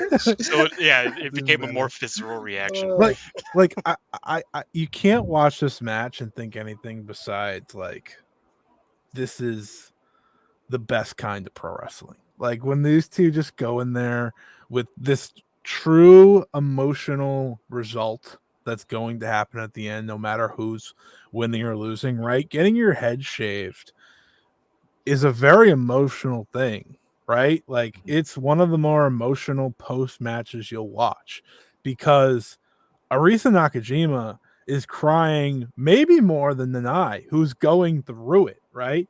And it's a moment that it's ultimately SEAdLINNG's moment. Like this is the moment everyone remembers when they think of SEAdLINNG. And these two fought to the very end in the most physical possible way, while also telling the story of desperation, right? Arisa Nakajima, in a way, she just wants to beat Nanae. And you feel Mhm. that. And Nanae's fighting for her hair. Nanae's fighting as, with obviously there's more on the line than just the hair, but when you have a hair versus hair match in Joshi, there's nothing that means more. I don't mean to be like that's, and I think that's why like so many people do connect to like that Julia Tam match, because for many people that was probably the first Joshi hair versus hair match they watched, and you could feel the emotion that came with it. Obviously, Julia didn't have as much emotion as Nanae here did. She was just like, whatever, shave the damn thing. She yelled at Tam after all, but like watching Arisa cry and watching Arisa cry more recently when she retired hurt me a lot more. But watching her cry in that post match, it's just like you feel the weight of what this match is, and you have a better appreciation, because yes, if you take out the hair versus hair part and you just look at it as an actual wrestling match, it's fantastic. They beat the piss out of each other. That's what they do. I watched them do it 2 weeks ago when they went in the ring, and like that's just the beauty of what they do. But you add the post match, you add the VTR, like you said at the beginning, and it's just a perfect culmination of great professional wrestling that you can only tell in certain points in history. And they told the story to perfection. I think there's like a lot of great articles actually out there about this match specifically, if you want to learn more about it and the story between these two and the story of SEAdLINNG at the time, which I think is very important. Um, in many ways, this was Nanae handing it over to Arisa Nakajima. I look at it like Yeah. that, right? And ultimately, like it did become Arisa Nakajima's promotion, right? Nanae did leave at one point, but yeah, just watch this match. Watch it from start to finish. Like, don't skip anything, because that's how you get your full appreciation for what you're about to watch within these two fighting for more than just wins and losses. It's the emotional element of you're gonna live your Nanae has to live her life after this with Yeah. the shaved head, right? And But it's she rocked it, tough. by the way. She She rocked. did. She did. I will say that's one of the things that I do get. Like, it's a very emotional match, but like she rocked it. Julia rocked it. Like, it's usually a look that they do really Like well with. it. Like, they almost look cooler sometimes. Not to shit on my new goat, but it's all like Yuya Uemura looks way better with the buzz cut. Like that was the funniest. When I was like, you should have That's not a shaved real your hair head versus hair on match. your I'm not talking about own. that. Like, why did you have to lose a match? Like, you look better this way. I Um, forgot they had a hair versus hair. yeah. That was before Yuya became Yuya. Again, but yeah, I think something that was kind of that still remains true about this match is that it's like the Nai was fighting for what would have been her last world championship. Um, to this day, she hasn't won a singles championship. She won the Blast Queen for like a month, but that was like Yeah. that's the Blast Queen. Um, 0-1 isn't real. Uh, when it comes to Joshi wrestling, so but this was like her last. This was her last shot at the Beyond the Sea Singles Championship. She had a couple, like a tournament match, a contendership match that she lost, like that she just kept she never challenged for the Beyond the Sea Championship again. And that makes this match all the more bittersweet in a way, where Mm-hmm. it's like, the Arisa wanted to put down the legend, and she did. That she succeeded. She's still kicking to this day, and I'm ready for Mario Girl World Champion and Nai Takahashi. Let's go, Yeah. passion up in this like, but this was a very meaningful moment for Nanae. This was the end of her as The face of a SEAdLINNG. as the face of SEAdLINNG, the end of her as like this true top contender for the top championship in her promotion. Like since then she challenged Shuri, and other than that, she hasn't gotten a top title match. Like that this was it. Um, Yet correct. She's beaten the Saori sun in that the goddamn sun tournament. god's waiting, baby. the Sun She God actually has watched this match and was like, "That is what Jinjo style is all yeah. about. I'm The Sun God ready." the Sun God has some dues to pay. I know it's been I know she's been around for a minute, but she's got some dues to pay. Some passion to be injected. But yeah, like it in that sense, this was also like a really bittersweet, meaningful match. But as for the match, I didn't actually get to talk about like the stuff I loved from it as a match. I think that these two have such a unique formula, unique flow to their match that I think I didn't appreciate because I have seen this match before. I don't think I appreciated it when I first watched it in 2020, I think, like years Yeah. ago. That I was just like, that's a weird flow to the match. Like they hit each other really hard, but that was a weird, like I didn't really get it.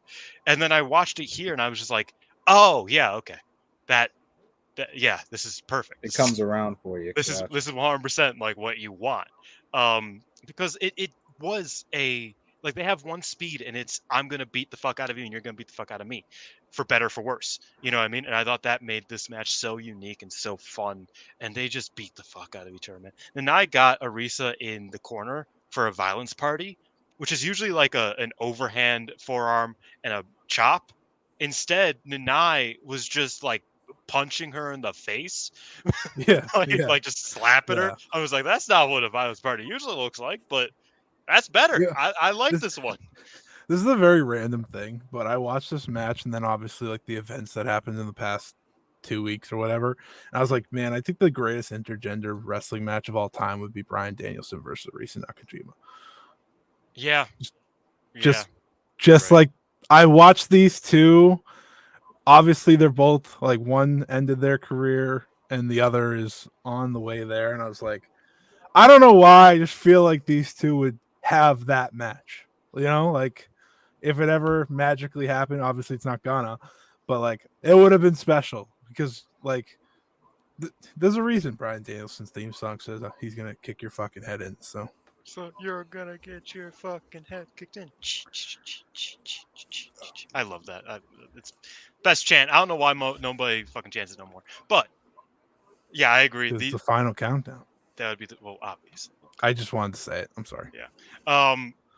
Similar to Arisa in the EO match, she sold like pedigree as a neck bump. Like, what the fuck was that? That's not how that works. Like, it She's wasn't even never like seen a Triple H. My bad. yeah. She's like, who? Or I Dick don't. Togo. She- She was like, She, "Damn." she said, this move looks like it should be a neck bump. So let's just have that happen. Which I Oh, agree, yeah. It honestly. was When too I was funny. when I was a kid, no, I get that. I get that. Sorry. Man, Continue. no, I sometimes I think about it, it's like I grew up with the kind of Triple H pushing out of the pedigree where he wouldn't Oh yeah. keep the arms hooked. Then it's like you go back and watch him versus fucking Foley, and it's like, you were killing people. Um, but yeah, and like Almighty. Nakajima ending with the half and half, the half trap, half dragon. That's still what did you say? What is that called? Say it D again. by Oh, D. yeah, D by D, coolest fucking move. I love that. Um, and yeah, the haircutting ceremony was incredibly emotional. Second Um, best ceremony I watched in this watch yeah, along. yeah, it was a This beautiful one time. didn't destroy my will to No, moving yeah, on. No, that's very uh, true. it was a different animal, but yeah, it was a very beautiful. One aspect of this match that we didn't even talk about was that like this was at the height of SEAdLINNG's attempt at faction wars Oh with no, I my. talked about that. I talked Oh, about OG Los see, Egos being there. I missed some of the great conversations, Yeah, but I said uh, Maria was there, Makoto was there, Vinny, Mima. Tsukasa was there, but Yeah, separate from them. yeah. She's like, I don't fuck with y'all, but I fuck with her. And my favorite faction, one of my favorite factions of all time, Max I Voltage was can't do out the there. sign. I was They, gonna do it. you know, the way they move is a Yeah. mystery. You know what it's all about. The dance, but yeah, Max Voltage was out there, and it was just like a very. This is really like a peak for SEAdLINNG in general. Was this like coming out party for Arisa Nakajima? Um, but unless we have any other comments regarding, Nah, just destroy me now. Yeah, let's move on yeah. to the trauma. It's fine. Well, Arisa dominated SEAdLINNG for another 5 years and had some Shout of the out best to the matches. rematch.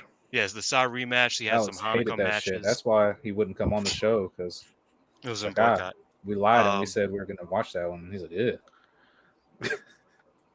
it's crazy that most people don't understand that, but it's great. That's fine. But she had some of the best matches of her career that we're not going to talk about today, but you guys should check out. But just because we've already I know I seen will all be, of them. Yeah, go even though back and I've watch seen them. them. Yeah, and you know we try to stay away from COVID stuff. So, but SEAdLINNG, we definitely could have watched some SEAdLINNG from COVID. And During then Yoshiko. earlier That's the this one thing year, I think we missed from the show was Arisa and Yoshiko. Mhm. yeah, we didn't get to watch any Yoshiko. I think that is the big thing. Her Yoshiko and Kana, and I guess Saori. I think those We three were are gonna the watch all those until Alex made us watch the Avid rival match. So blame Alex. Yeah, blame Alex. Though we did need a best friends match, to be fair. This is so funny because that is the opposite of what happened. But it's okay, it don't matter. Until earlier this year, Arisa announced her retirement from 2020 in 2024 due to neck problems. She explained that the problems wouldn't keep her from competing at 100%, but they would keep her from operating at 120%, which was unacceptable for her Me output. and Dylan actually spoke about that after we watched the show, and that's really Yeah. interesting how that works. He specifically talked about the Bunakano thing, which if he wants to tell that, I'll let him. But Masato Yoshino, when he was retiring because of neck stuff, uh, he could have kept wrestling, and he was like, "Yeah, I could be 100%, but I couldn't be 110%, and I didn't want people to see me as not the speed star, so Yeah. I just wanted to retire and call it then." Yeah, for Bull Nakano, she obviously like quietly retired in the late 90s, and the thing that she said it was because I've asked her knee injuries. It didn't really affect her in ring too aggressively, but it one thing that she noticed was when she was going to the top rope for her leg drop, it took her like a second and a half, 2 seconds longer, and that like broke her confidence to the point where she retired. And it's She like she said was still hitting the move fine yeah, and all that. It's she was just still that hitting it. she She got up wasn't. there a second or two too late, and she was just like, "This is it." Yeah, and so she quietly left WCW and retired. Um, and that's kind of just a I think it's a Puro thing. It's a Mhm. very prideful thing about Japanese wrestlers. Um, and I think that is somewhat similar to why Arisa retired. And after a few months of a tremendous retirement road, matches that we have been reviewing and talking about and watching together over the Taka past handful Michinoku, of you will months. not see God. I'll tell you that. One match that has not been uploaded yet that Xavi's very upset about. Um, it all came down to her last match on August 23rd, 2024. It was her and her best friend Tsukasa Fujimoto against Hiroyo, Matsumoto, and Hanako Nakamori. Uh, three of Basically, these, what we expected going yeah, into. I mean, immediately she told Hiroyo she wanted her to be in the retirement match when she announced it. Figured Sakasa would get in, and then Hanako was the last piece added, as I explained earlier. yeah. Three of these wrestlers are from the same generation. Tsukasa's a little bit younger in wrestling age. Mhm. Um, Man, I'm dreading just talking about this. I'm feeling sad. Um, uh, a few of the things. Arisa's mom and sister and her nieces all were out there for the start of the match. They gave her flowers and they took photos and stuff. And Arisa was wearing the super dope. I think it's on the next slide. The super yeah. dope gear that is like legitimately one of my favorite pieces of gear I've ever seen. It is just so because I love her black and gold gear. We Mhm. talked about that Mhm. as well, but this like black and pink just is so Brought dope. everything together. Yeah. Let's go back to that for now. But yeah, so the things that surround the match were absolutely beautiful. And Xavi, I'll start with you. How about you give us a little bit of a rundown since me and you watched this together. Scott You're watched it killing me, more man. recently. Yeah, we're gonna leave it to Uh, him. we were absolutely destroyed by the end of this because we watched like the ceremony, and we were just like, Yeah, man, what the she had another match earlier in the show, yeah. which was also very good. It And was it was just fun. So it's like, okay, maybe this won't be so bad. And then when we got yeah. here, it was just like, Yeah, because earlier in the show, she wrestled with the seedling rook, Mariah, Yeah, Mariah, something Maria like that, Kuga. Yeah, Mariah Kuga, and she she's faced Mina good. Shimoda and Not that yeah, one is. Hoda, Hoda, yeah, and that was Hoda actually a was really good match. working, buddy. Yeah, Hoda was putting in the fucking shift there, so that was fun. The entire show really was fun. And then we got Um, here, and it was just and then like we a got here. kick to down low.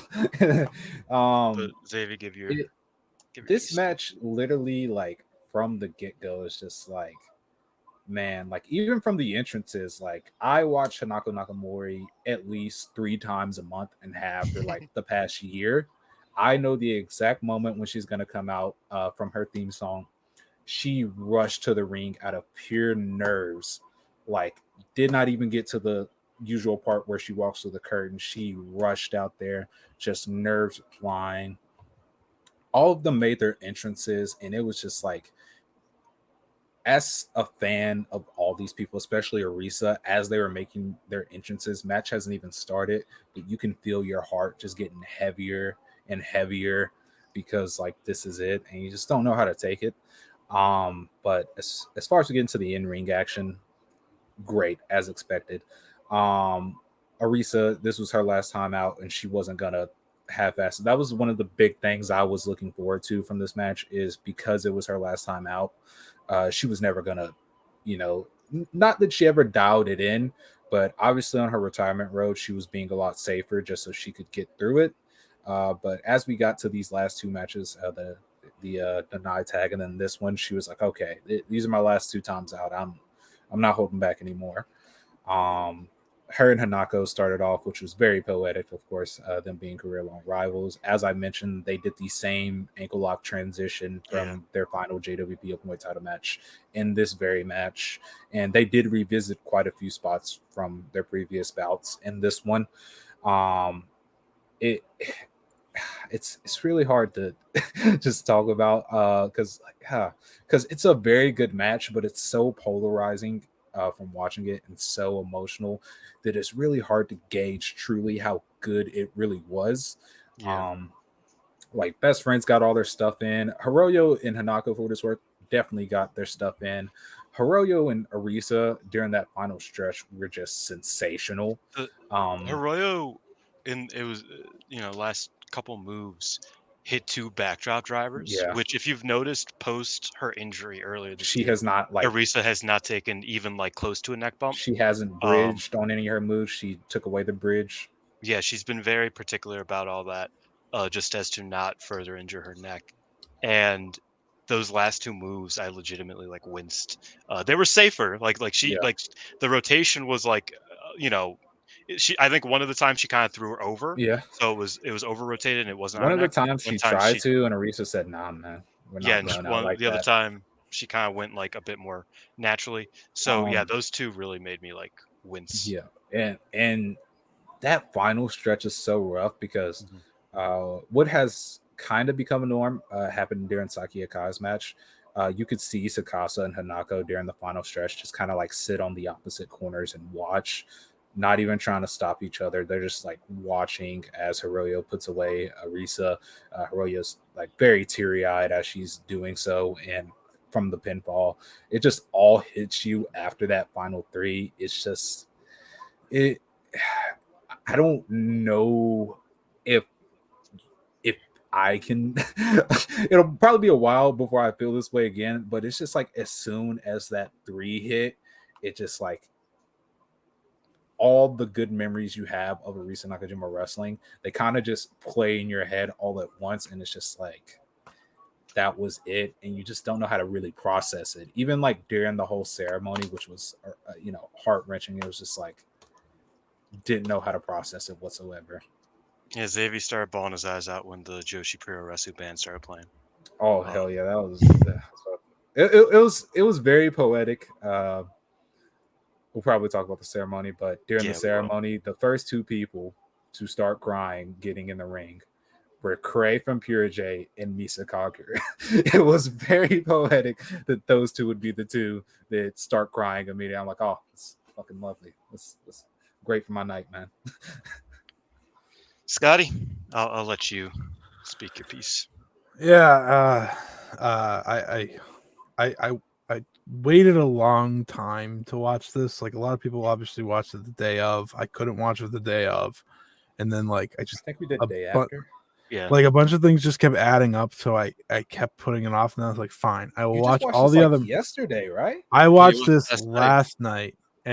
and So the decision came. Okay, I'll just watch everything else that I have to watch first from this series, and then I will watch this. What a terrible decision that was. um, when I watch retirement matches, there are moments in matches where you could just feel like the wrestler not wanting it to end, and Yeah. that was everyone besides Arisa Nakajima in this match. Mm-hmm.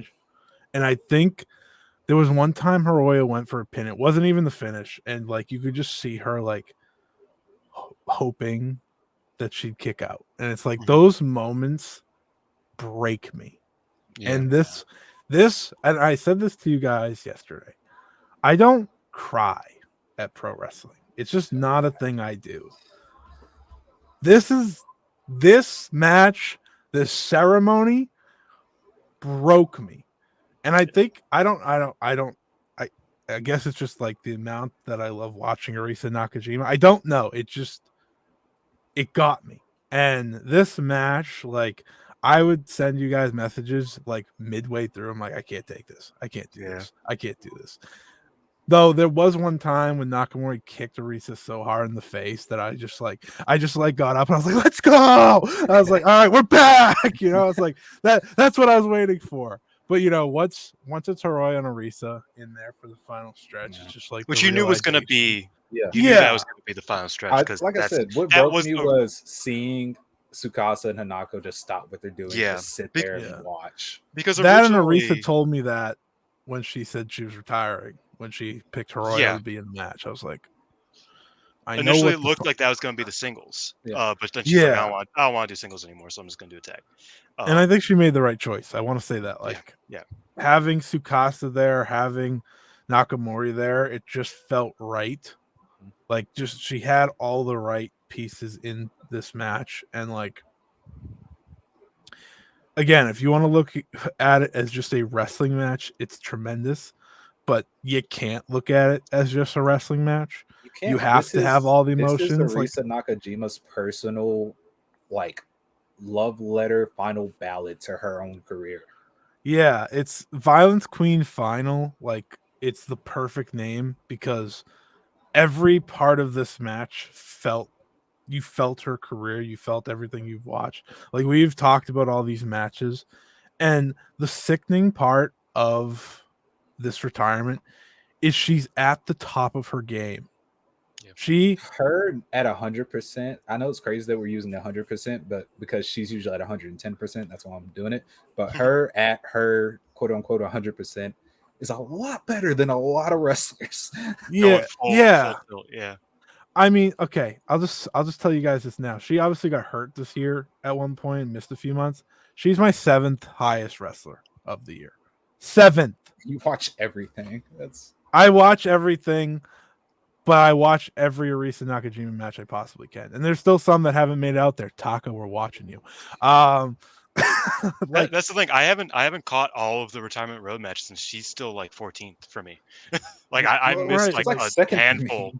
Yeah. She's incredible. And her and Tsukasa are like top easily. I don't know off the top of my head, but they're like top 5 tag team of the year. They only tagged like 6 times. Like it's just the way that Arisa Nakajima is, and you felt it every step of the way through this match. You felt it when, like I said, her and Tsukasa to the very end knew when to be a tag team, and they knew when to be singles. You saw it in this match. Like they had their few moments. Obviously, they saved each other a few times. Like Tsukasa saved Arisa a number of times. I was going to say it's nice that they kind of flipped that dynamic to where Arisa had to depend on Tsukasa a little bit more than in the past. Yeah, it was a great flip of dynamic, and like seeing Nakamori and Arisa, I said it earlier when we watched their match, and just like they're still putting on, they could put on a genuine classic tomorrow, but instead Arisa's retiring. Like that's ridiculous to me. And then when Hiroyo like goes for the final pin and is just crying, I was like, man, me too. Yeah. I'm with you. I get it. And I'm like, I don't even know her like you do. And that, like, this hurts me. And but I think one of the beautiful things of this match and how it ends is that Arisa's happy.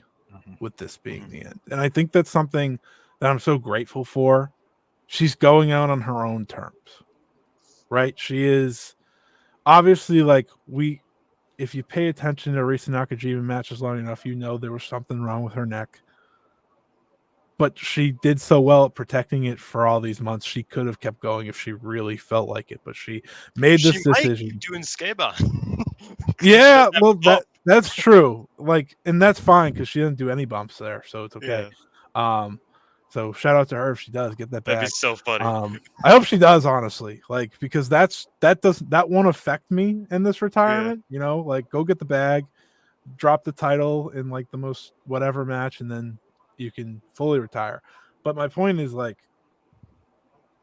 you see her happy, you see her have all these moments with so many people, Mio Momono, Riku Kawahara, the Misa Kagura got me so bad.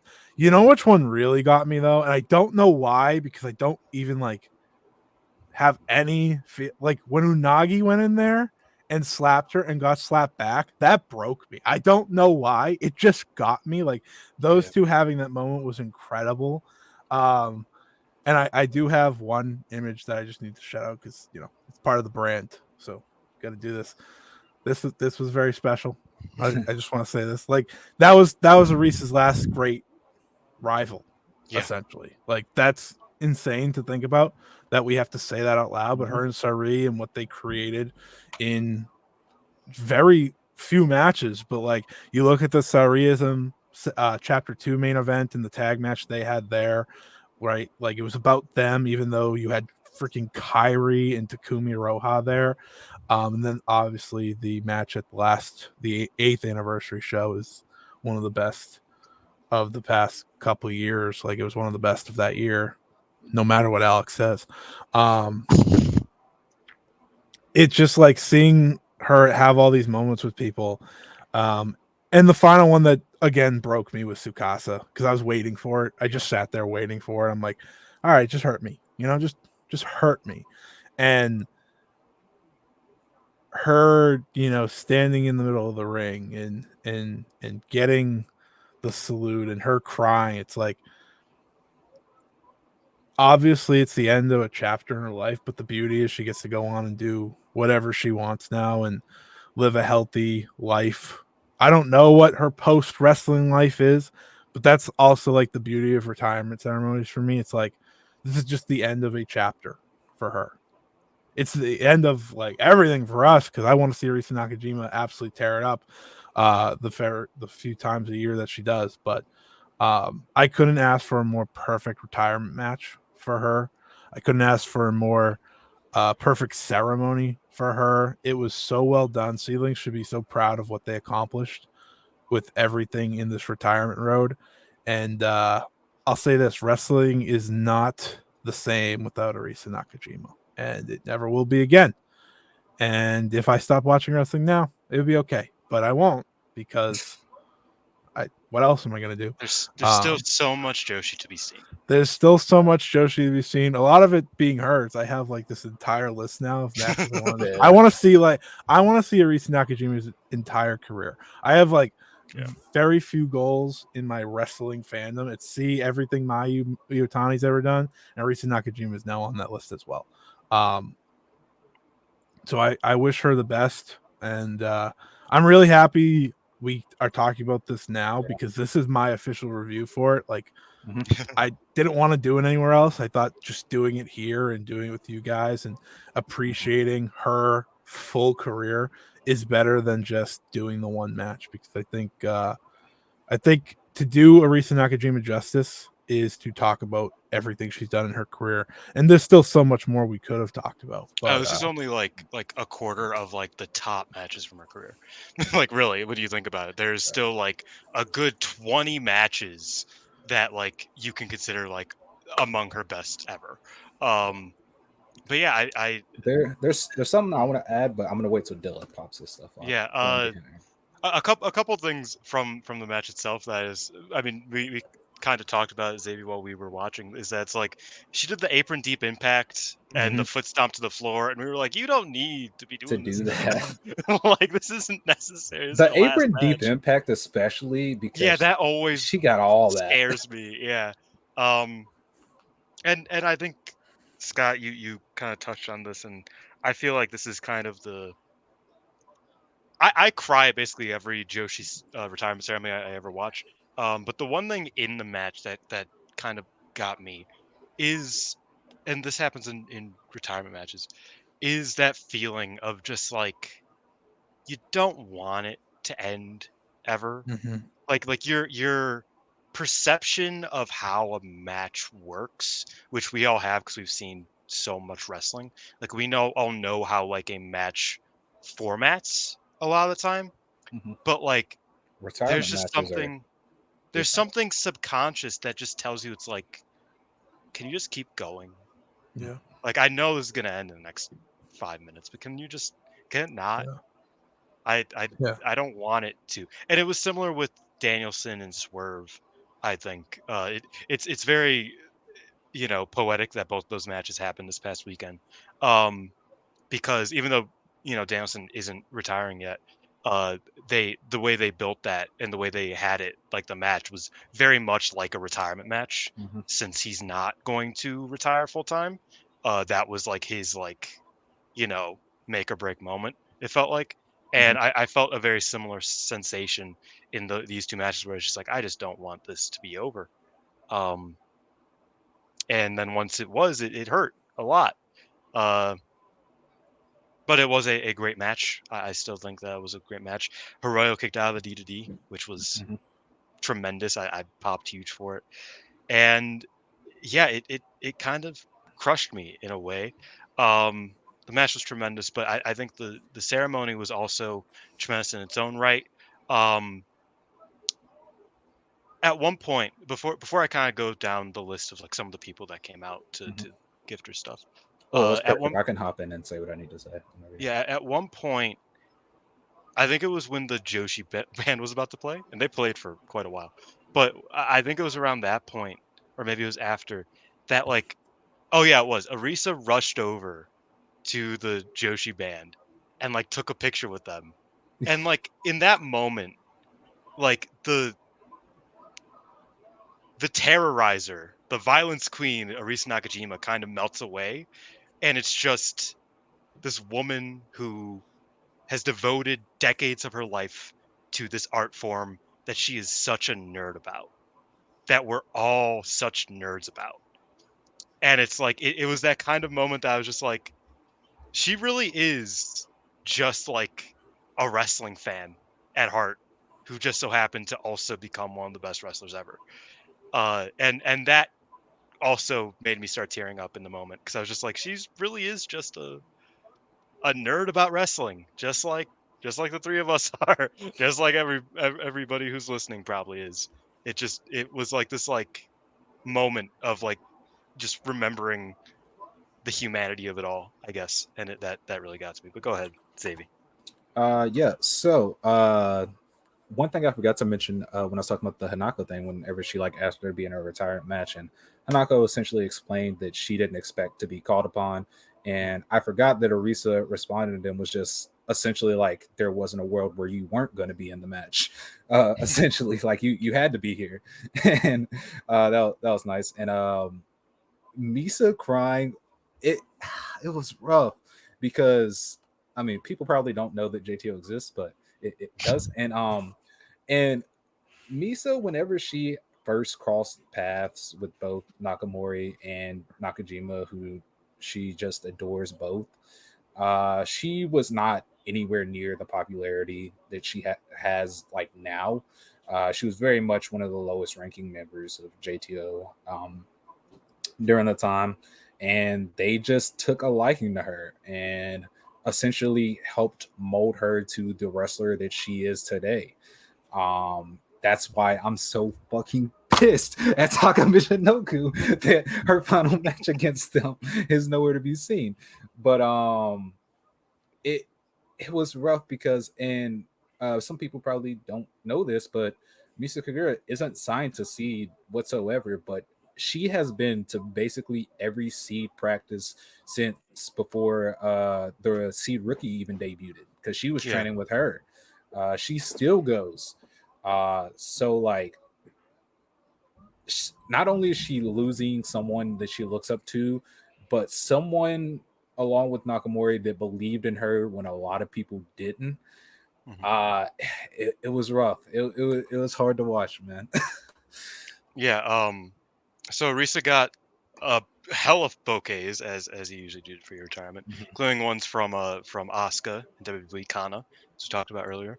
She got one Oh, from Shuri, uh from Stardom, and plenty others, Evo girls and whatnot. I think mhm. uh it's just a lot of those. And then as Bring for up the you bring up ceremony, the Shuri thing. huh? Wait, what Shuri thing? What? That was wild. uh, Um, and then for the actual ceremony itself, a representative from the Inoki gym mhm. came out. Her family came out. Oh my god, there was just so many people that came out. And then Like I that think one I guy think got the theme song.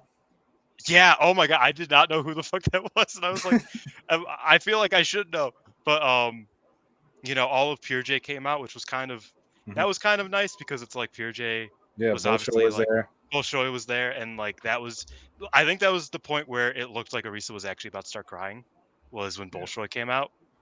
Because obviously that was like a very meaningful relationship that they had together that um ended at, once upon a time.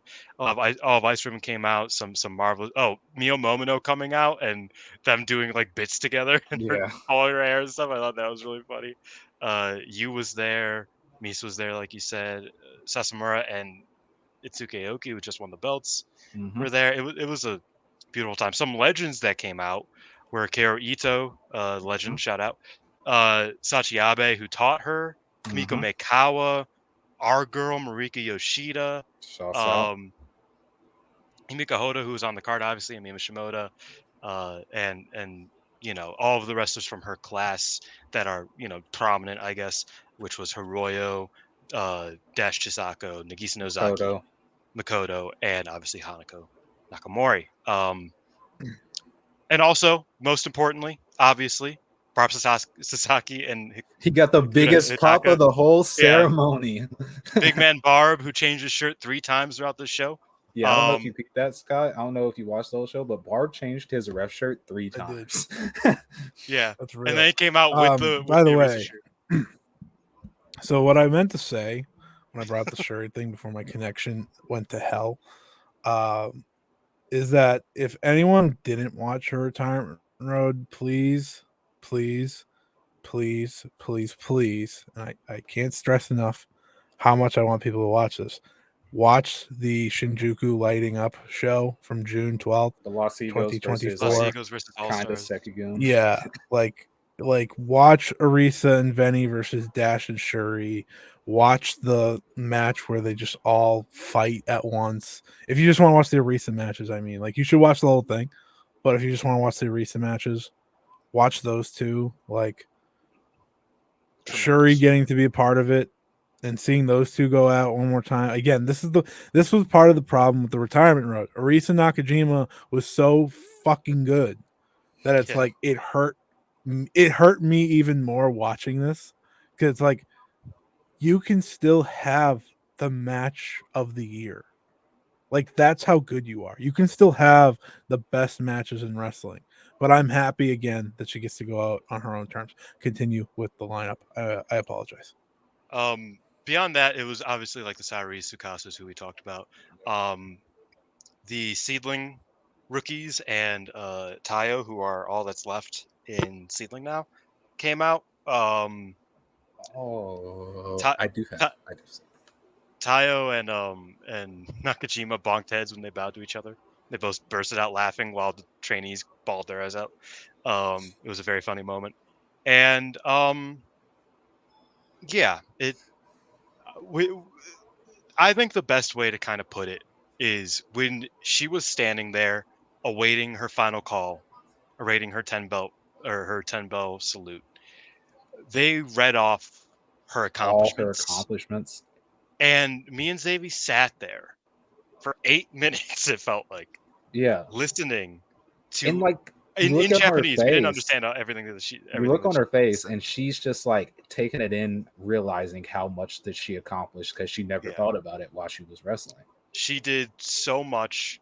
And I mean, and we are nerds, and we Mhm. do know how much she did. And even just like when you sit there and listen to like just like all of the All mentions the of belts. all of the big matches, all of the belts, all of the, it's just like, damn, she left her goddamn mark on this company, on this scene, on this I wrestling think. world. I think in the context of Seed, I think the most heartbreaking thing in their aspect is we will never get to see the day where Kaiju beats Nakajima in a singles. Yeah, we did get to see That's rough. we did get to Um, see Sasamura beat her in a tag, which was yeah, very sick. Earlier this month, last month, yeah, I thought that was a very beautiful moment. Her first tag and partner I getting a think win. something that Scott mentioned, and me, you even talked about it, but I think I can have a little more grace knowing that she was able to pick how she went out, Hmm. as a lot of wrestlers aren't afforded that opportunity, unfortunately. Batista just talked about that. Yeah, That like he that wanted to like keep his storybook ending. Shout out yeah, to the big man. yeah, I love that guy. But yeah, like I don't know, like Joshi retirements are obviously super emotional, super uh, beautiful and poetic and heartwarming. But I think retirements in wrestling in general are something that are very meaningful. It's just that Joshi Wrestling has found a formula to make you cry every time you see one. And as the 10 bell went off, The tears flew. as they one last time to announce blue corner Arisa Nakajima, that was it. The streamers flew, as did the tears. I believe all three of us did cry Yeah, watching yeah. the ceremony. It was rough. Me and Xavi sat in silence for a good 10 minutes on Yeah. call together as we watched it. Just like, like every once in a while, we just go like, damn, just because we were just, it was heartbreaking.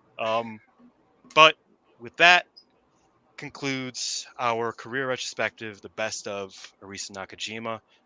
We don't have like a grade card for this because it's like, My shit how was are a you? 10 out of 10, A plus. Yeah, like what do you want from us? We're just gonna be like, yeah, it was fucking great, obviously. Uh, I will pull up our usual um no limit report card really quickly, just to for no reason really. But I'm sad. yeah, Yeah, um, yeah, This it is was my great. bad, guys. It was great. yeah. Yeah. Scott was the one who decided on this one. Listen. Um, The problem is, okay. Like I said this at the beginning. This is someone I held at such a high regard for a reason, Yeah. and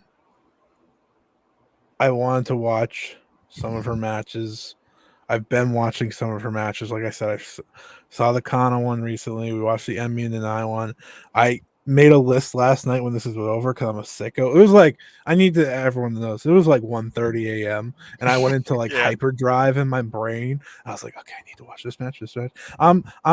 I'm messaging poor widescreen. Hey, do you have this match? Hey, do you have this match? Like I went psycho after this because I was like, Widescreen lives in Japan. It's probably I like, I know, I know. I I. was like, I'm going insane here because it's like there's still so many out there that makes it like okay. Like I was trying to make myself okay Yeah, at the moment. I was like, yeah. okay, there's still so many matches for I haven't seen. It's okay. We're fine. But I'm not really fine at all. Like yeah. ultimately when it's all said and done, because of the matches I have seen of her, she's gonna be one of my favorites of all time. I think she's one of the greatest of all time. We've said that Mhm. multiple times on the show. So my bad, but I think you guys having a best of series start off with Arisa Nakajima, that's pretty cool. Well, it's the So second one. Technically, yeah, okay, we did a best of okay. ACH, Well, to be but fair, yeah, this is different. But yeah, it Yeah. is different. Joshi wise and Pure Scene wise, yes, it is. I will this one say, this one was right at the retirement. Okay, Yeah. okay. less My bad. despite I how will say, upsetting. after we've done a best of series on somebody, they have came back to wrestling. So there is hope. This is true. My The God, show goes on. there's hope. Also, I will say this less painful than this. Yeah, buddy, I bet it was for you. Less painful than I might have cried during the Arisa Nakajima one. Can I give her an A plus? Yeah, let's just We go ahead can. and Why all not? around. Yeah, it's. I usually put stars, but we could just 5 stars then, if you're gonna do stars. Well, it'd be 4. It doesn't matter. I'll put a star.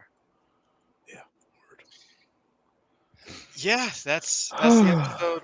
I'm like on the verge of tears. Like Dude, I- staring at the retirement my match eye, graphic really got me. yeah, my eye is kind of is watering up a little bit. But thank you guys both Yeah. for being here. Obviously, me and Xavier are here every time, so I don't know why I'm thanking you necessarily for being here. But Scotty, you can thank you thank for me. being here. Happy I could hurt you guys. Yeah, with it was a beautiful time. It was the best of times. It was the worst of times. What are you guys And gonna do when we go to watch a show and I'm like, hey, I have this Arisa Nakajima match we can watch? you know Could be what's like the funny is next that 20 times. this is the second time, because last month was also an Arisa Nakajima one, Yeah. because that was Best Friends versus Jumanji Sisters. So this is the second of 2 Arisa Nakajima focused match reviews, so to speak. Next time I don't know what we're gonna do. It's funny because we give people this option where we're just like, hey, if you don't want to watch a full show, just give us an array of matches, and nobody takes it. So Yeah, let's give us a mixtape of matches. But we're gonna have to get some more guests on. We're gonna try to go a little bit back old school next up, because we've been doing a lot of 2010 stuff. yeah. Recently. I think the next one will be a solo episode of me and Dylan where we'll go back in the archives. Probably. But yeah, I'm hoping to get some cool guests on. Yeah. Not a lot of people like us. Yeah, I'm eyeballing one Surprisingly, guest. I Dylan's don't know the if I'll more be able to hated book one. it. You guys should get Ryan on here. That would be crazy. You know what? Ryan does watch like some crazy ass. Like I listen to Ring We Post watched Radio. some match from like 1940 the other day. I was like, Yeah, wow. he oh, watched was it the like, a one of the 50s guy match. wrestling the bear? No, it was a different one, which is funny that I can say that. He randomly watched a rings match with nobody he knew, and he was like, "Yeah, it was like one of the best matches I've seen from the '90s." I was like, "What the fuck?" He's like, "I don't know if I'll ever see any of these guys again. I don't know their names, but it was incredible." So yeah, maybe we'll try to book Ryan. If you I want to have come on, one in just hit me or Dylan up. We'll make it happen. maybe. Yeah, despite my many appearances on assure. here, I am not in control of who goes on this show. Thank you for asking. We had Sandra be on. We said yes. We said, "What do you want to watch?" He says, "I don't know." So that's why he's not. Sandre's like, he came up with an idea like years ago that was the foundation for this show, which was Secret Santa wrestling matches, of just like, random wrestling matches that you like. Well, the foundation was Wrestling Book Club, but that did help because you did bring that up. If it matters, I already have my next appearance booked, so I'll see you then. This is true. We have a draft coming up at some point this year. Once Scott finds a friend to be on his side, because we're about to fucking stomp his shit out. Fuck yeah. But yeah, I think that's friends, so that's all from. That's not true. But might just call it out. Yeah, you might just. Oh, it'd be entertaining. In a fight, to be fair. But that's all from the No Limit Wrestling Show. I still am proud of getting this background together in a couple hours. Might steal it, make it my own. Featuring Arisa Nakajima and Saori and her retirement, and her and Fujimoto in the bottom corner over there. Suzu Suzuki's randomly back there because Dylan forgot how to edit that. I don't know how I made it look that good, and I didn't have time to remember. Shout out to Suzu. Yeah, and still, some matches I like on the VHS tapes. But I thank you once again, Scotty, for coming up. Do you have any plugs? Xavier, I'll also let you have some plugs, because I know it's a busy time for all of us. We are reviewing, previewing Dreamstar type of stuff. 5-star from me and Scotty. There's plenty to listen to and see from us. Scotty, give your closing thoughts. Yeah, youtube.com/@ScottEWrestling. I've been reviewing every single show of the 5-star Grand Prix. Finally paid off with the last show. It was really, really good. But I'm going to be doing the same for the Dreamstar Grand Prix. So if you want to be part of that, if you want to listen to it, go check that out. Otherwise, I will have a Dreamstar Grand Prix written preview out by the time this is out. Not hopefully, for sure. If you want to check that out, if you want to learn a little bit more about things going on, potential favorites, and so on, that'll be out. You can check out my Dreamstar Grand Prix that preview that happened with Xavi and Jamie Ross. That's over on the Fight Game Media YouTube channel. So that was a lot of fun. We made our picks, and we pretty much just like talked about how awesome the roster is. That was most of the preview, and I was like, all right, let's not just say a sorry match.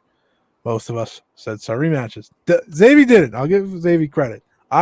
It was hard not to, Well, but that's the you beauty guys, of you gotta wrestling. understand, Xavi's Sari is just Chiaki, and I don't blame him, but That's true. that Xavi was was all over Chiaki on that one. He's Yeah. like that, Chiaki. I was like, that's real.